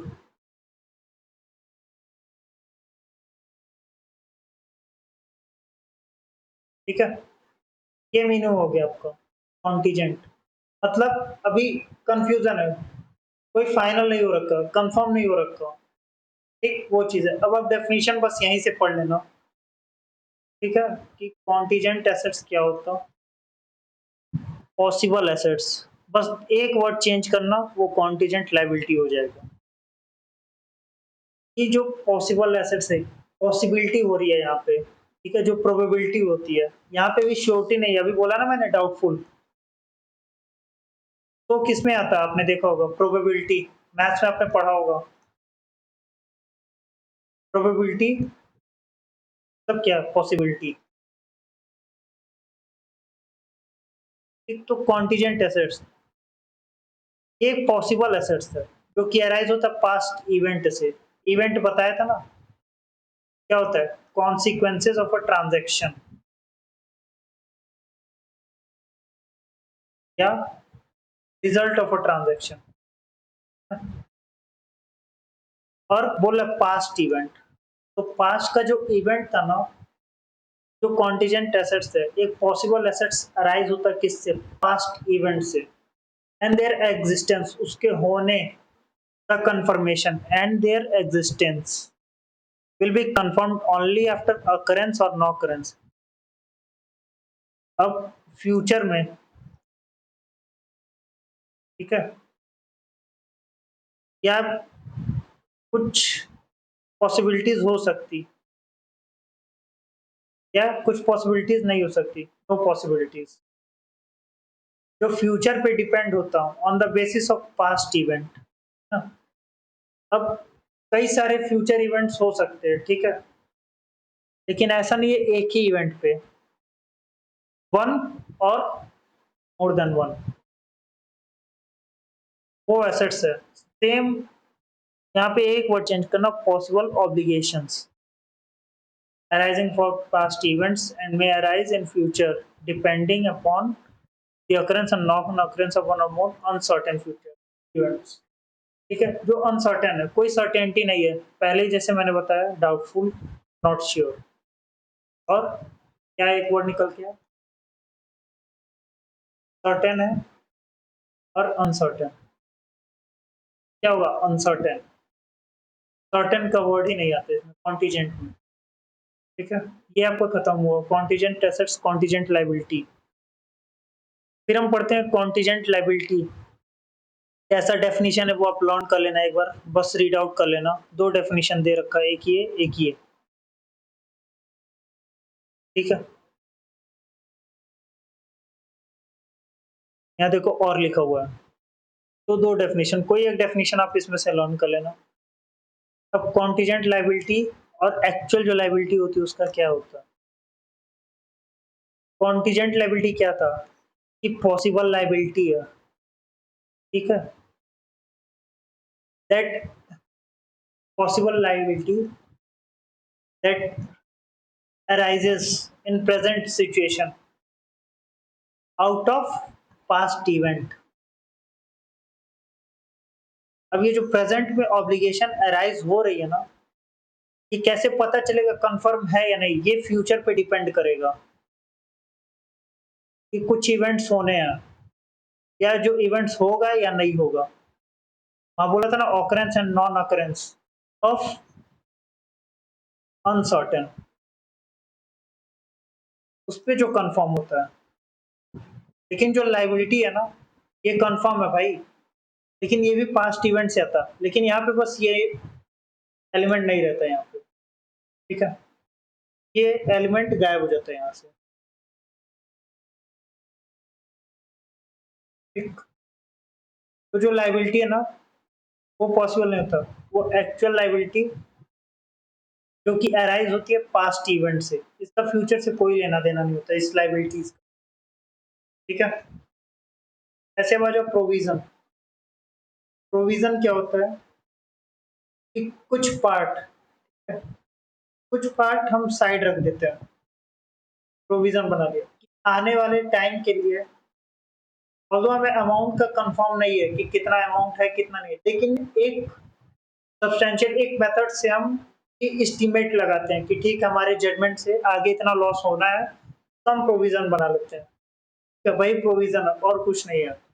तो प्रोविजन का डेफिनेशन पढ़ोगे ना, प्रोविजन क्या है, present liability of uncertain amount, amount हमें नोन नहीं है, लेकिन मेजर किससे किया जा सकता है reliably, by using a substantial degree of estimation, एक एस्टिमेट लगाया जाता है, एक जजमेंट लगाया जाता है।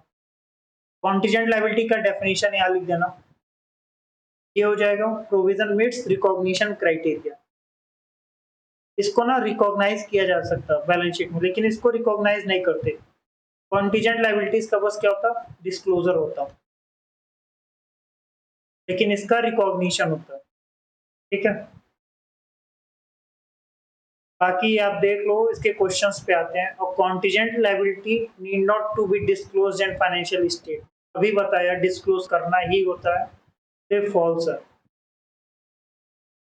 Provision fails to meet recognition criteria, ले भाई अभी तो ऊपर पढ़ा कि ये मीट करता रिकॉग्निशन क्राइटेरिया को, ये भी फॉल्स है। A claim that an enterprise is pursuing through legal process where the outcome is uncertain is a contingent liability. यहाँ पे अनसर्टेनिटी है ना, वो कॉन्टीजेंट लायबिलिटी है। ठीक, when it is probable that firm will need to pay off the obligation, this give rise to contingent liability. अब यहाँ पे प्रोबेबिलिटी है इसको पे करना, कॉन्टीजेंट लायबिलिटी, ये भी ट्रू है। present financial obligation of an enterprise which arises from past event termed as contingent liability। नहीं भाई, ये contingent नहीं हो। पहली बात, present financial obligation word use ही नहीं होता। ये क्या वर्ड यूज होता है, probable, और क्या यूज होता है, possible। तो ये false है। ठीक, अब आते हैं हम contingent assets, MCQ। contingent assets usually arise from unplanned or unexpected events that give rise to possibility of an inflow of economic benefit to the business entity या पॉसिबिलिटी आउटफ्लो। भाई एसेट्स है तो आउटफ्लो तो होगा ही नहीं, होगा inflow ही आएगा। If an inflow of economic benefit is probable, then contingent assets is disclosed. The report of approving authority. Contingent assets को हरदम बोर्ड ऑफ डायरेक्टर्स में ही रिपोर्ट करते हैं। कंपनी के केस में तो बोर्ड ऑफ डायरेक्टर एक रिपोर्ट बनाती है। जैसे आप आगे पढ़ोगे, अभी तो आपको ये सब नहीं समझ में आ रहा होगा, बट फिलहाल के लिए 24 जून पर्पस के लिए अभी आप ये लर्न कर लो एक टाइम के लिए। ये बोर्ड और रिपोर्ट में ही डिस्क्लोज किया जा सकता है कॉन्टीजेंट एसेट्स। या अगर कोई पार्टनरशिप है तो उसके representative authority, corresponding approving authority जो है, ठीक है। In case of death, either outflow of resource to settle the obligation is not probable, or the amount of expected to be settled cannot be measured with sufficient reliable। तो क्या था provision, liability में हमें पता होता है, लेकिन provision में हमें अमाउंट का नहीं पता। कॉन्टीजेंट में क्या होता है, ये तो फ्यूचर पे ही डिपेंड होता है। तो ये provision, present liability of uncertain amount, क्या आ गया, प्रोविजन अनसर्टेन अमाउंट है। ठीक, in financial statement contingent liability क्या किया जाता है, रिकॉग्नाइज किया जाता है, एडजस्ट किया जाता नहीं, कोई रिकॉग्निशन नहीं होती, तो बस डिस्क्लोजर होती है। ठीक है, थ्योरेटिकल आप देख लेना।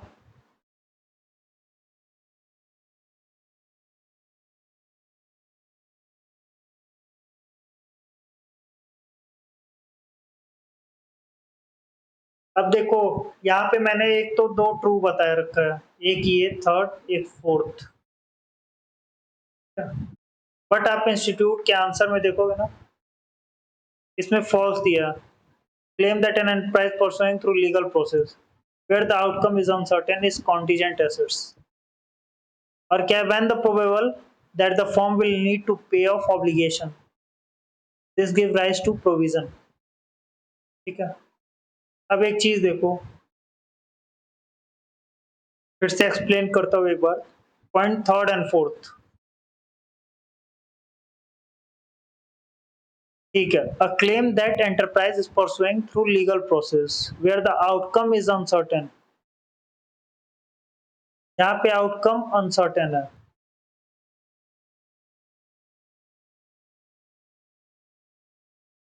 अगर आप डेफिनेशन देखोगे ना तो आपको लगेगा कि एक कॉन्टीजेंट लायबिलिटी ही है। मेरे पॉइंट ऑफ व्यू से भी एक तरह से एक कॉन्टीजेंट लायबिलिटी है, क्योंकि जहाँ पे आउटकम अनसर्टेन है हमारा, वो फ्यूचर इवेंट पे डिपेंड है कि होगा या नहीं होगा। ठीक, अकरेंस नॉन अकरेंस, तो कॉन्टीजेंट लायबिलिटी है। लेकिन ये ट्रू पता नहीं किस पॉइंट ऑफ व्यू से बोले, तो फिलहाल आप चलना इंस्टीट्यूट पॉइंट ऑफ व्यू से। अब देखो, when it is probable that firm will need to pay off the obligation, give rise to contingent liability. अब प्रोबेबिलिटी आई किस चीज की, कि जहां पे ऑब्लिगेशन पे ऑफ करनी है। अब प्रोबेबिलिटी ये भी तो हो सकती है, पॉसिबिलिटी जो है,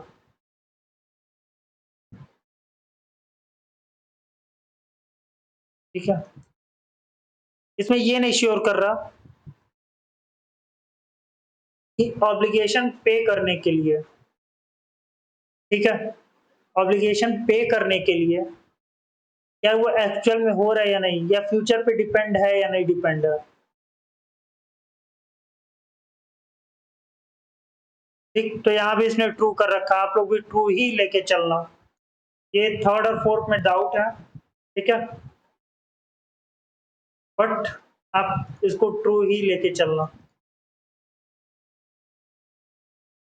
तो इससे हमारा कंप्लीट होता है आपका contingent assets and contingent liabilities. ठीक, अब आते हैं हम अपने यूनिट 6 पे, जो कि क्या है, अकाउंटिंग पॉलिसीज। अकाउंटिंग पॉलिसीज मैंने बता रखा था कि अकाउंटिंग पॉलिसीज वो होती है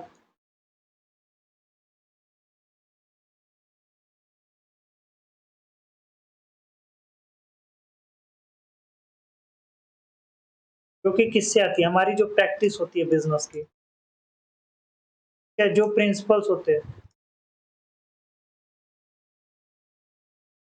या और क्या बोल सकते हैं, कॉन्वेंशंस या कॉन्सेप्ट, इन्हीं सबसे निकल के आती है ये अकाउंटिंग पॉलिसीज। ठीक है, तो जो आइटम्स है ना, एसेट्स हो गया, लाइबिलिटी हो गया, इनकम हो गया या एक्सपेंस हो गया, इन सब का जो ट्रीटमेंट करने के लिए, ठीक है, इन सब का जो ट्रीटमेंट करने के लिए हम जो मेथड्स अडॉप्ट करते हैं ना, वही अकाउंटिंग पॉलिसी होती है। ठीक है, तो अब सिलेक्शन कैसे होगी अकाउंटिंग पॉलिसीज की, बेस्ड ऑन प्रूडेंस, मतलब जजमेंट के बेसिस पे देखेंगे कि क्या बेस्ट जजमेंट हम ले सकते हैं। सब्सटेंस ओवर फॉर्म,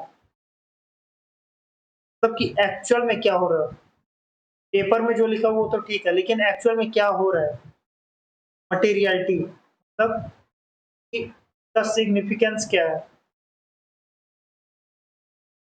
कि हमारा जो रिक्वायरमेंट है वो फुलफिल कर पा रहा है या नहीं कर पा रहा। यही बेसिस होता है सिलेक्शन ऑफ अकाउंटिंग का। क्या इसमें मीनिंग बता रखा है कि अलग अलग अकाउंटिंग पॉलिसी अलग अलग जगह पे, जैसे वैल्यूएशन ऑफ इन्वेंट्रीज की जगह अलग पॉलिसी ले लिया, वैल्यूएशन ऑफ इन्वेस्टमेंट की जगह अलग पॉलिसी ले लिया। ठीक है, सिलेक्शन कैसे करनी है, वही जो बताया ना, बेसिस ऑफ सिलेक्शन क्या है, पहला प्रूडेंस, दूसरा मटेरियलिटी, और तीसरा सब्सटेंस ओवर फॉर्म।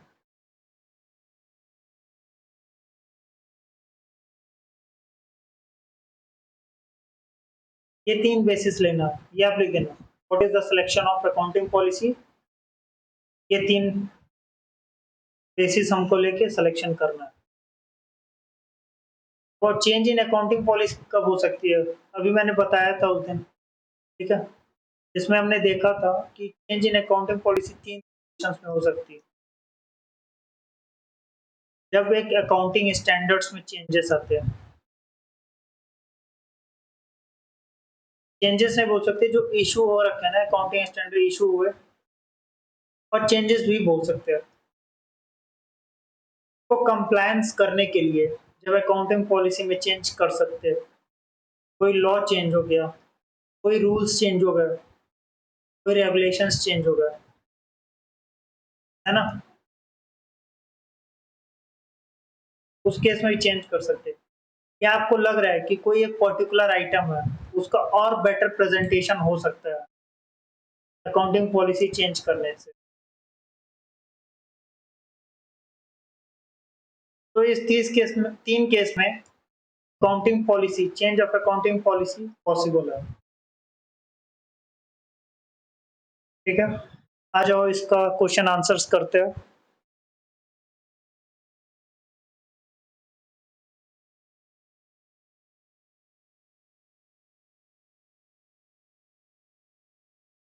अब देखो, इसमें दे रखा है ना कि there is single list of accounting policy which are applicable to all enterprises in all circumstance. भाई हर सर्कमस्टेंस के लिए अलग अलग सिचुएशंस हैं। ठीक है, सारे सिचुएशंस, मान लो ये सिचुएशन वन हो गया आपका, ये सिचुएशन टू हो गया, ये सिचुएशन क्या है, थ्री हो गया। ठीक, तो ऐसा जरूरी नहीं जो अकाउंटिंग पॉलिसी एक एंटिटी पे लग रहा है भाई दूसरे पे भी लगे, ऐसा नहीं जरूरी है। तो ये फॉल्स है।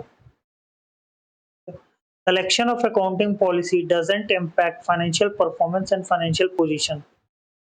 भाई जाहिर सी बात है कि जो पॉलिसी सेलेक्ट कर रहे हो, ठीक है, तो वो तो इम्पैक्ट करेगा ही करेगा फाइनेंशियल परफॉर्मेंस और पोजीशंस को। क्योंकि भाई ऐसा है कि एक आइटम का एक ऑर्गेनाइजेशन दूसरी तरीके से ट्रीटमेंट कर रहा, दूसरा ऑर्गेनाइजेशन दूसरी तरीके से ट्रीट कर रहा, तो दोनों के परफॉर्मेंस और पोजीशन मैच नहीं हो सकते। ठीक है, वो कहीं ना कहीं इम्पैक्ट करता है, यहाँ पे बोला डज नॉट इम्पैक्ट, तो ये फॉल्स है। Third, a change in accounting policy should be made as and when business like to show result as per their false। ये तीन सिचुएशंस पढ़ी थी ना हमने, कि अकाउंटिंग स्टैंडर्ड चेंज हो गया, सेकंड कोई लॉ चेंज हो गया, थर्ड आपको बेटर प्रेजेंटेशन के लिए, यहाँ पे रिजल्ट के लिए नहीं हो सकता। चूजिंग फीफो और weighted average method of inventory selection of accounting policy too. कैसे भाई, ये मेथड है, अब इसमें से सिलेक्शन करना। मेथड क्या है, अकाउंटिंग पॉलिसी है, ये हो गया आपका। The selection of inappropriate accounting policy decision will overstate the performance and financial position। अब कोई अकाउंटिंग पॉलिसी आप सेलेक्ट कर रहे हो, तो क्या वो परफॉर्मेंस हरदम ऊपर ही बताएगा? ऐसा नहीं है, वो ऊपर भी बता सकता और डाउन भी बता सकता, ओवर स्टेट भी बता सकता, अंडर स्टेट भी बता सकता। ठीक है, खत्म, ट्रू फॉल्स। अब आते हैं एमसीक्यूज पे। चेंज इन अकाउंटिंग पॉलिसी कब हो सकती है? कि अकाउंटिंग स्टैंडर्ड और लॉ का कंप्लायंस के लिए, या more appropriate presentation, तो both A and B। Accounting policy for inventories of Zeta Enterprises state that inventories are valued at lower of cost or weighted average or net realizable, while accounting principle followed in adopting the above policy। में क्या लिया गया, cost और net realisable लिया गया ना।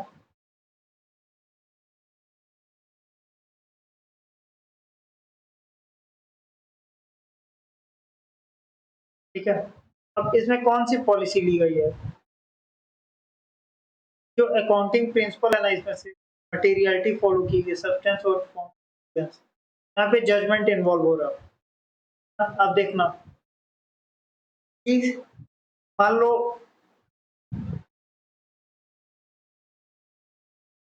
भाई materiality क्या है, यहाँ पे सच अमाउंट तो है नहीं कुछ, ना ही एक्चुअल ट्रांजैक्शन दिख रहा है ना, तो प्रूडेंस, यहाँ पे जजमेंट इन्वॉल्व है पर्सन के। Third, the areas where different accounting policies can be adopted. Depreciation के लिए भी अलग लिया जा सकता है, इसके लिए भी अलग लिया जा सकता है, जैसा कि हमने पढ़ रखा। तो both the opinion, both the options. Selection of an inappropriate accounting policy decision क्या कर सकता है? केवल ओवर स्टेट नहीं, ओवर स्टेट और अंडर स्टेट दोनों कर सकता हूँ। ठीक है, अब आ जाओ, अकाउंटिंग पॉलिसी रेफर्स टू क्या, स्पेसिफिक अकाउंटिंग क्या बोलता है, प्रिंसिपल बोलता है या methods of applying those principle, both होगा, ए एंड बी। ठीक है, देखो, ठीक, क्योंकि ये प्रिंसिपल भी बताता है मेथड भी बताता हूँ। थ्योरेटिकल देख लेना, अकाउंटिंग पॉलिसीज ब्रीफ, भाई जो मेथड, प्रैक्टिस, पॉलिसीज ये सारा अपना रहा है ना अकाउंटिंग करने के लिए, ये हमारा अकाउंटिंग पॉलिसीज है। कौन से एरिया में अलग अलग डिफरेंट अकाउंटिंग पॉलिसी लिया जा सकता है। तो डेप्रिसिएशन के केस में डेप्रिसिएशन लगाना जुड़ा, एंड वैल्यूएशन ऑफ इन्वेंट्री के केस में,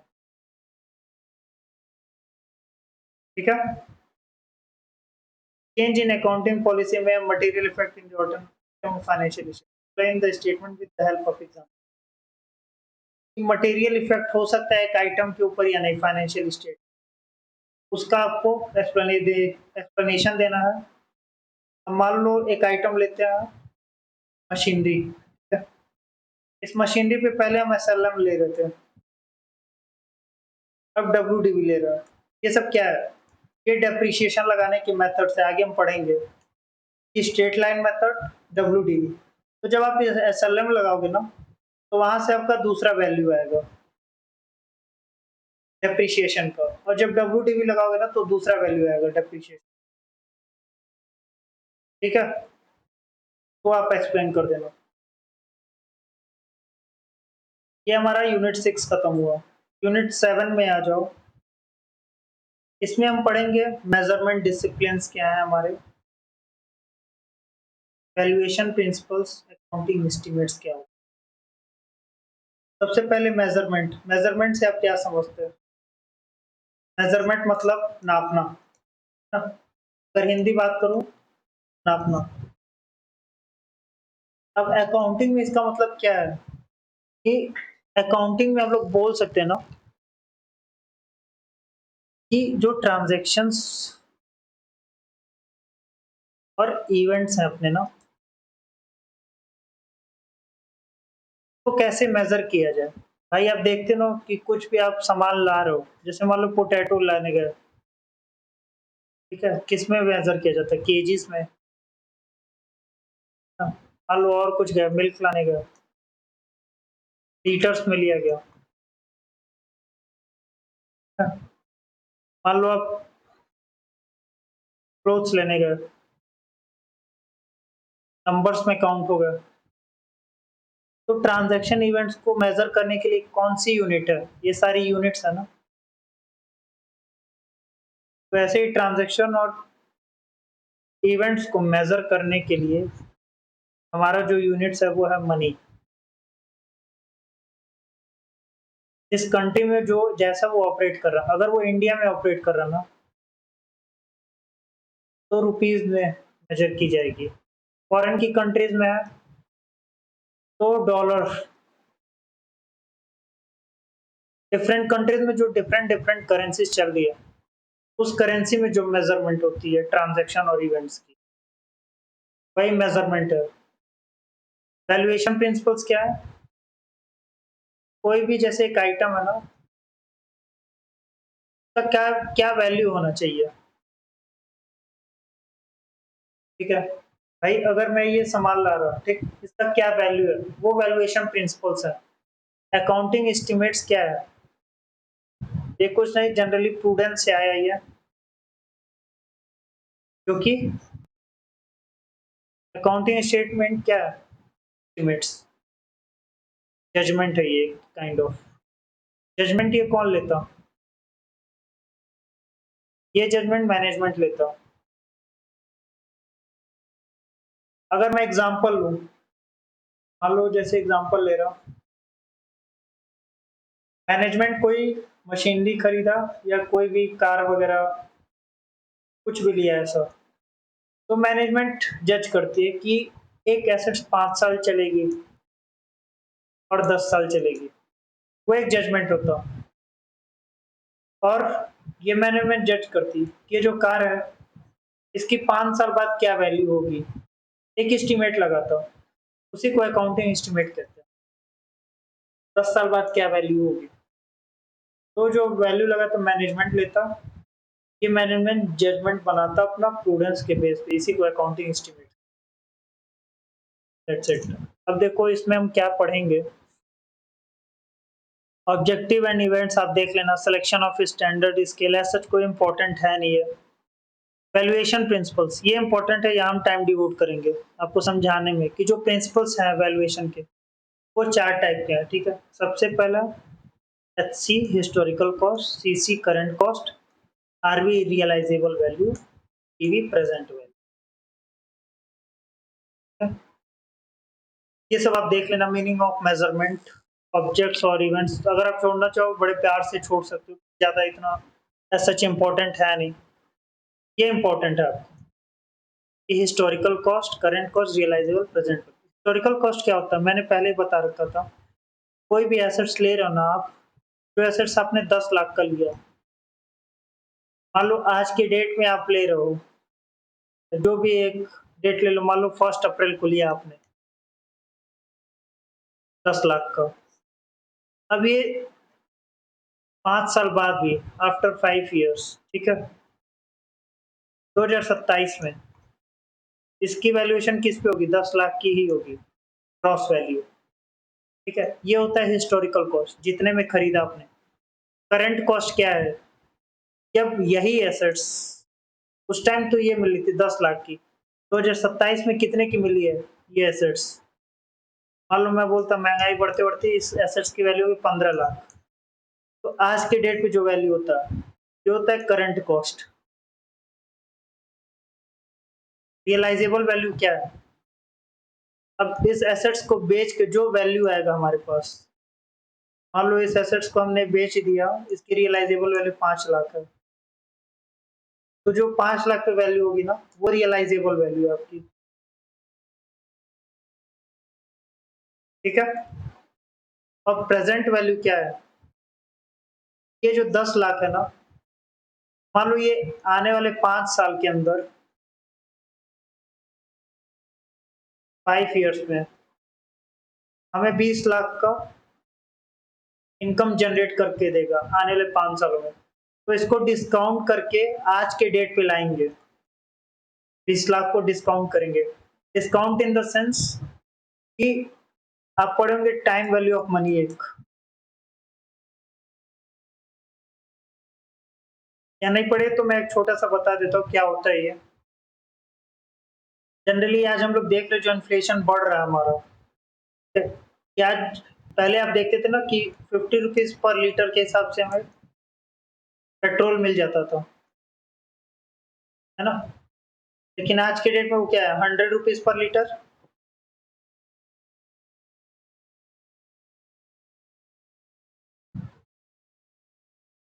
अब मान लो, अब ऐसा तो है नहीं कि आज के डेट में जो 100 मिला आगे भी वो 100 का ही मिलेगा, फ्यूचर कहीं ना कहीं वो 150 भी जाएगा। ठीक है, आने वाले टाइम में वो 150 भी जाएगा, लेकिन अब ये 150 कब का है, आफ्टर 2 ईयर्स मान लेते हैं, एक एग्जाम्पल ले लिया, तो इस 2 ईयर्स को डिस्काउंट करके आज के डेट पे लाना है हमें, ये डिस्काउंटिंग होती है, यही टाइम वैल्यू ऑफ मनी बोलता है।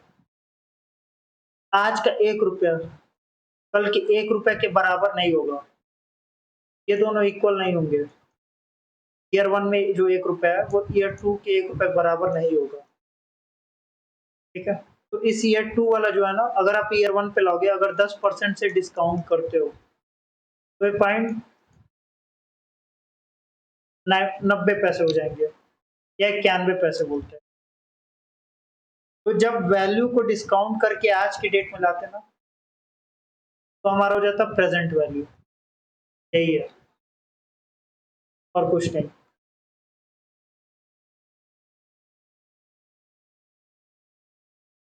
जरा आपको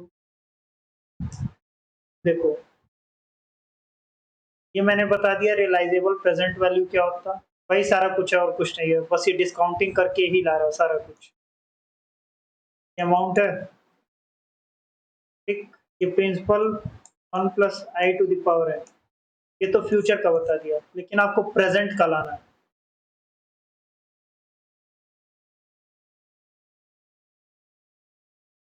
1 + i इंटरेस्ट पावर है, ये आज का वैल्यू ला देगा, प्रेजेंट वैल्यू।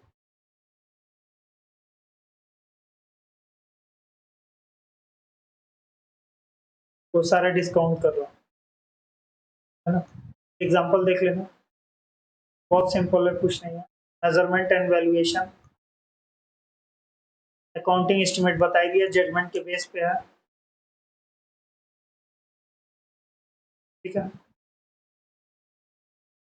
तो अब आते हैं, there are 4 generally accepted measurement basis. Future value था कुछ नहीं, तो ये क्या हो जाएगा, फॉल्स। फ्यूचर वैल्यू की जगह क्या था, प्रेजेंट वैल्यू अगर होता तब ट्रू होता। Historical cost means price paid at the time of acquisition, true. भाई जो एक्विजिशन के टाइम पे पे किया आपने, वही तो हमारा हिस्टोरिकल कॉस्ट है। अब आ जाओ आप ये मेजर थर्ड पे, as per future value assets are carried at amount of cash और cash equivalent that could currently be obtained by selling the assets. नहीं, ये तो क्या है, ये तो रियलाइजेबल वैल्यू है ना।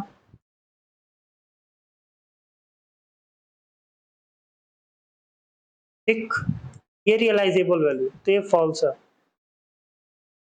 At present value, liabilities are carried at value of future net cash outflow that are expected to be required to settle liability in normal course. True. Future का तो हम लोग डिस्काउंट करके लाते तभी वो प्रेजेंट वैल्यू बनता। ABC purchase machinery amounting to 10 lakh, 1 April 2001। अब बोला 31 मार्च 2020 को similar machinery could be purchase for 20 lakh, historical cost of machine is 20 lakh, false. क्यों? क्योंकि हमने तो 10 लाख का खरीदा था, तो हिस्टोरिकल कॉस्ट क्या है, 10 लाख, ना कि 20 lakh. ABC purchase machinery 10 lakh का, आज की डेट में उसका वैल्यू क्या है, 20 lakh. Current cost of machine 20 lakh, ये ट्रू है, क्योंकि करंट कॉस्ट बोला, आज का कॉस्ट क्या है हमारा। एमसीक्यू आ जाओ। मेजरमेंट डिसिप्लिन डील्स विद क्या, identification of object and events, selection of scales, both A and B. Identify करता है ऑब्जेक्ट्स एंड इवेंट्स को, ठीक है, और सिलेक्शन ऑफ स्केल भी करता है, जो मेजरमेंट का यूनिट है। All of the following are valuation principle except, कौन सा नहीं है, तो फ्यूचर वैल्यू नहीं है आपका। Books of value machinery 10 lakh का था, market value 11, company value machinery 11। Which of the following valuation principle is being followed, इस पे फॉलोड हो रहा है। अगर मार्केट में हम सेल करेंगे तो हमको 11 लाख मिलेगा, इट मींस इसकी रियलाइजेबल वैल्यू है, तो रियलाइजेबल वैल्यू का कॉन्सेप्ट। अब देखो, मोहन परचेज मशीन किया 1/4/2001 को, इसने मशीन लिया कितने का, 10 लाख का। ठीक है, 31/3/2019 को सेम मशीनरी कितने की मिली, 20 लाख। ठीक है, रियलाइजेबल वैल्यू, ये करंट कॉस्ट हो गया हमारा, है ना, ये हिस्टोरिकल कॉस्ट हो गया। इसकी रियलाइजेबल वैल्यू कितनी है, 15 लाख। प्रेजेंट डिस्काउंटेड, सब डिस्काउंटेड वैल्यू, प्रेजेंट वैल्यू क्या है इसकी, 12 लाख। अब आंसर जैसे जैसे पूछते जाओ बताते जाओ आंसर आप। करंट कॉस्ट क्या है, 20 लाख, है ना। ऐसे डायग्रामेटिक प्रेजेंटेशन करना ताकि आपको इजी हो जाए। प्रेजेंट वैल्यू क्या है, 12 लाख। हिस्टोरिकल कॉस्ट क्या होगा आपका, 10 लाख, है ना। एंड रियलाइजेबल वैल्यू कितनी आ रही थी हमारी, रियलाइजेबल वैल्यू 15 लाख है। ठीक है, थ्योरेटिकल क्वेश्चंस आप देख लेना, डिफाइन मेजरमेंट क्या होता है वही बताना। Terms of money, different countries के डिफरेंट करेंसीज यूज होते हैं जिसमें वो ऑपरेट करता है business. Alternative measurement, determining element can be recognised, sir आप देख लेना। ठीक है, ये हमारा खत्म होता है यूनिट 7। अब आते हैं यूनिट 8 पे। यूनिट 8 हमारा जो है, ये अकाउंटिंग स्टैंडर्ड है। बस आप जनरली ये समझना कि एक तो इसका बेनिफिट पढ़ लेना और ऑब्जेक्टिव्स पढ़ लेना। देखो कैसे बनता है कोई भी अकाउंटिंग स्टैंडर्ड।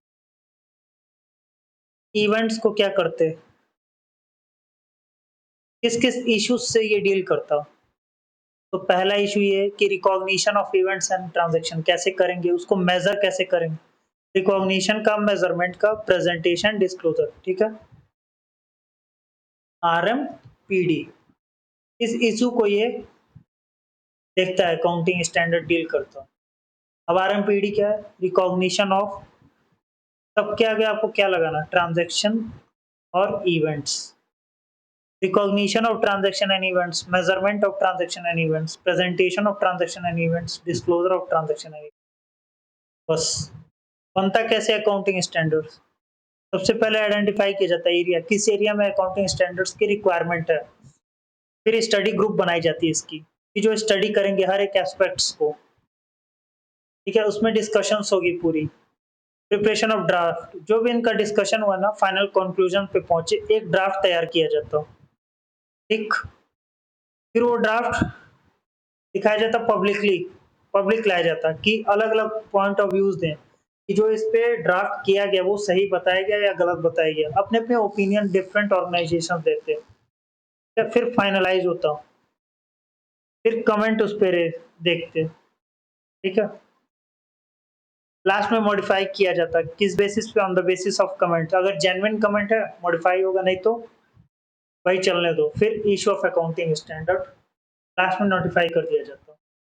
ऑब्जेक्टिव आप देख लेना क्या? Eliminate the non comparability, provide set of standard accounting policy, evaluation norms and disclosure requirement, improving the reliability, ठीक है। बेनिफिट्स एंड लिमिटेशंस क्या क्या है? स्टैंडर्ड यहाँ से देख लो, standardisation of alternative accounting treatment, comparability, requirement of additional disclosures. Limitations क्या है? डिफिकल्टी है, एक आइटम के कई सारे ट्रीटमेंट दे रखे हैं, रेस्ट्रिक्टेड स्कोप है, नहीं कुछ स्कोप आप चेंज करना चाहे, बढ़ाना चाहो ना, नहीं बढ़ा सकते, जो अकाउंटिंग स्टैंडर्ड बोला वही करो आप।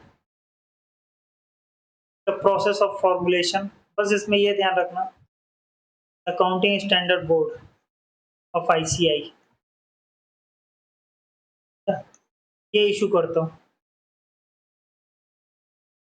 अकाउंटिंग स्टैंडर्ड फाइनल, ठीक है। ये आपको अकाउंटिंग स्टैंडर्ड से जो डिटेल दे बताते हैं, पहला अकाउंटिंग पॉलिसी, फिर इन्वेंट्री, कैश फ्लो वगैरह, ये सारा कुछ बताता है हर एक आइटम का कि क्या ट्रीटमेंट, क्या एडजस्टमेंट होने चाहिए, ठीक है।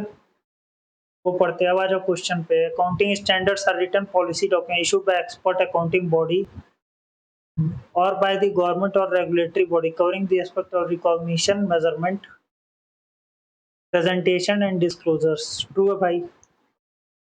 क्यों? क्योंकि ये रिटन पॉलिसी डॉक्यूमेंट है, ओरल नहीं है, क्योंकि सारे एक्सपेक्ट को कवर करता है। क्या बताया था मैंने? RMPD, recognition, measurement, presentation, disclosure. Accounting standard can override statute, नहीं, फॉल्स। जो लॉ है ना उसके अंदर ही रह के बनाया जाता है अकाउंटिंग स्टैंडर्ड्स, ठीक है। Difficulties in making choice between different treatments is one of the benefit of accounting standard। भाई डिफिकल्टी, अरे तो कैसे ये एडवांटेज हो गया? ये एक तरीका हमारा लिमिटेशंस है, तो ये भी फॉल्स होगा। रिक्वायरमेंट ऑफ एडिशनल डिस्क्लोजर्स, इस लिमिटेशन ऑफ क्या है? अकाउंटिंग स्टैंडर्ड है कि भाई आप खुद सोचो, जो अकाउंटिंग स्टैंडर्ड है ना आपका, क्या ये लिमिटेशंस है? ठीक है, तो ये तो भाई बेनिफिट है आपका, एडिशनल डिस्क्लोजर फॉल्स है ये, ठीक है। ASB stand for accounting standardisation benchmarking, नहीं, ये स्टैंड करता अकाउंटिंग स्टैंडर्ड बोर्ड को, तो अकाउंटिंग स्टैंडर्ड बोर्ड नहीं है ये, false. There are no limitation to accounting standard, कोई लिमिटेशन ही नहीं है, फॉल्स। लिमिटेशंस तो है, पढ़ा था ना अभी, दो तीन लिमिटेशन। स्कोप रेस्ट्रिक्ट करता है आपको, एक ही आइटम के कई सारे ट्रीटमेंट बताता हूँ, ठीक है। अब आते हैं MCQ question. Accounting standards of non corporate entities in India are issue by, कौन इशू करता हूँ? ऑब्वियसली अपना इंस्टीट्यूट इशू करता हूँ। Central government, state government, Reserve Bank of India. इन लोग पास इतना टाइम नहीं है कि बैठ के नॉन कॉर्पोरेट जो है अकाउंटिंग पॉलिसीज इशू करे।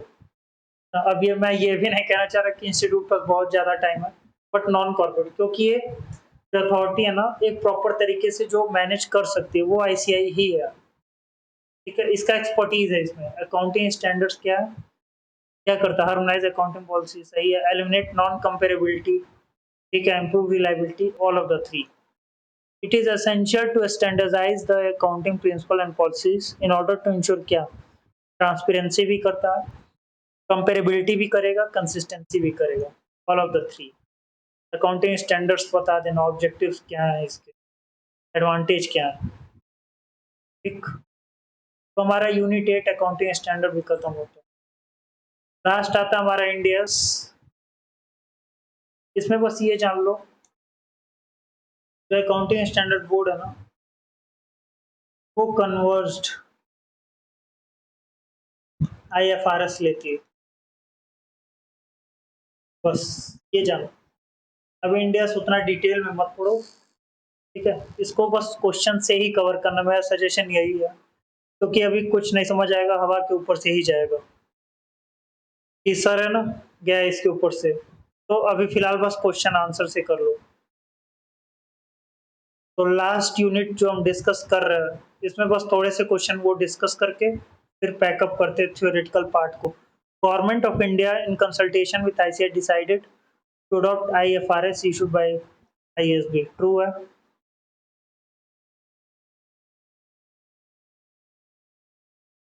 अब यहाँ पे ना जो आईएफआरएस इशूड बाय आईएसबी, तो ये क्या है? इंडियन अकाउंटिंग, सबके फुल फॉर्म रख लेना क्योंकि एमसीक्यूज में आ सकते हैं। स्टैंडर्ड बोर्ड, आईएफआरएस क्या है? International financial reporting standards.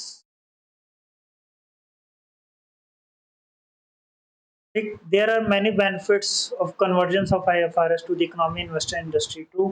भाई ग्लोबलाइजेशन है, इससे बहुत सारी चीजें फाइनेंशियल जो इंटरनेशनल इन्वेस्टर्स हैं वो लोग अट्रैक्ट हुए हैं, क्योंकि भाई हम लोग को पता है कि ग्लोबलाइज्ड रिपोर्टिंग चल रही है यहाँ पे, इससे बेनिफिट हुआ है अपने इकोनॉमी को भी, इंडस्ट्री वगैरह सभी को, तो ट्रू है ये।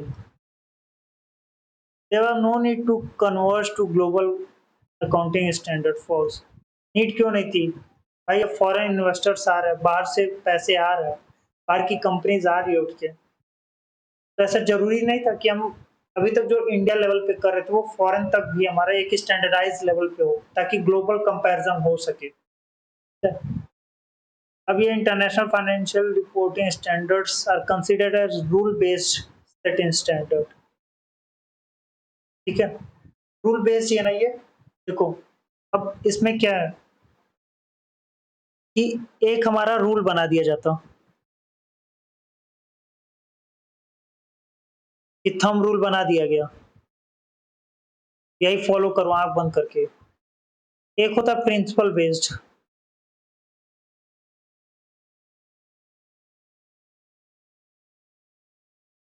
अब जो प्रिंसिपल बेस्ड है ना, उस बेस पे ये काम करती है आईएफआरएस, तो ये फॉल्स है।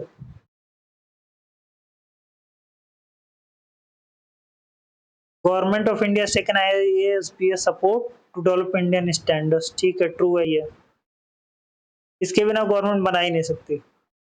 ISC stand for international accounting standard council, true,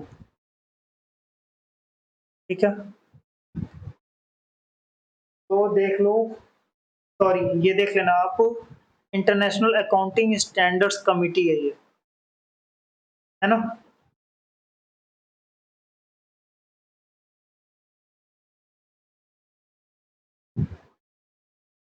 and हाँ ये भी फॉल्स है, इसमें लिखा है कि नॉट टेकन लिखा हुआ है ना, मेरे को लगा ये विदाउट इसके ही वो कर दिया डेवलप, तो ये फॉल्स है, मैं बता दे रहा हूँ। दो का जो आंसर डिफर हुआ है थोड़ा,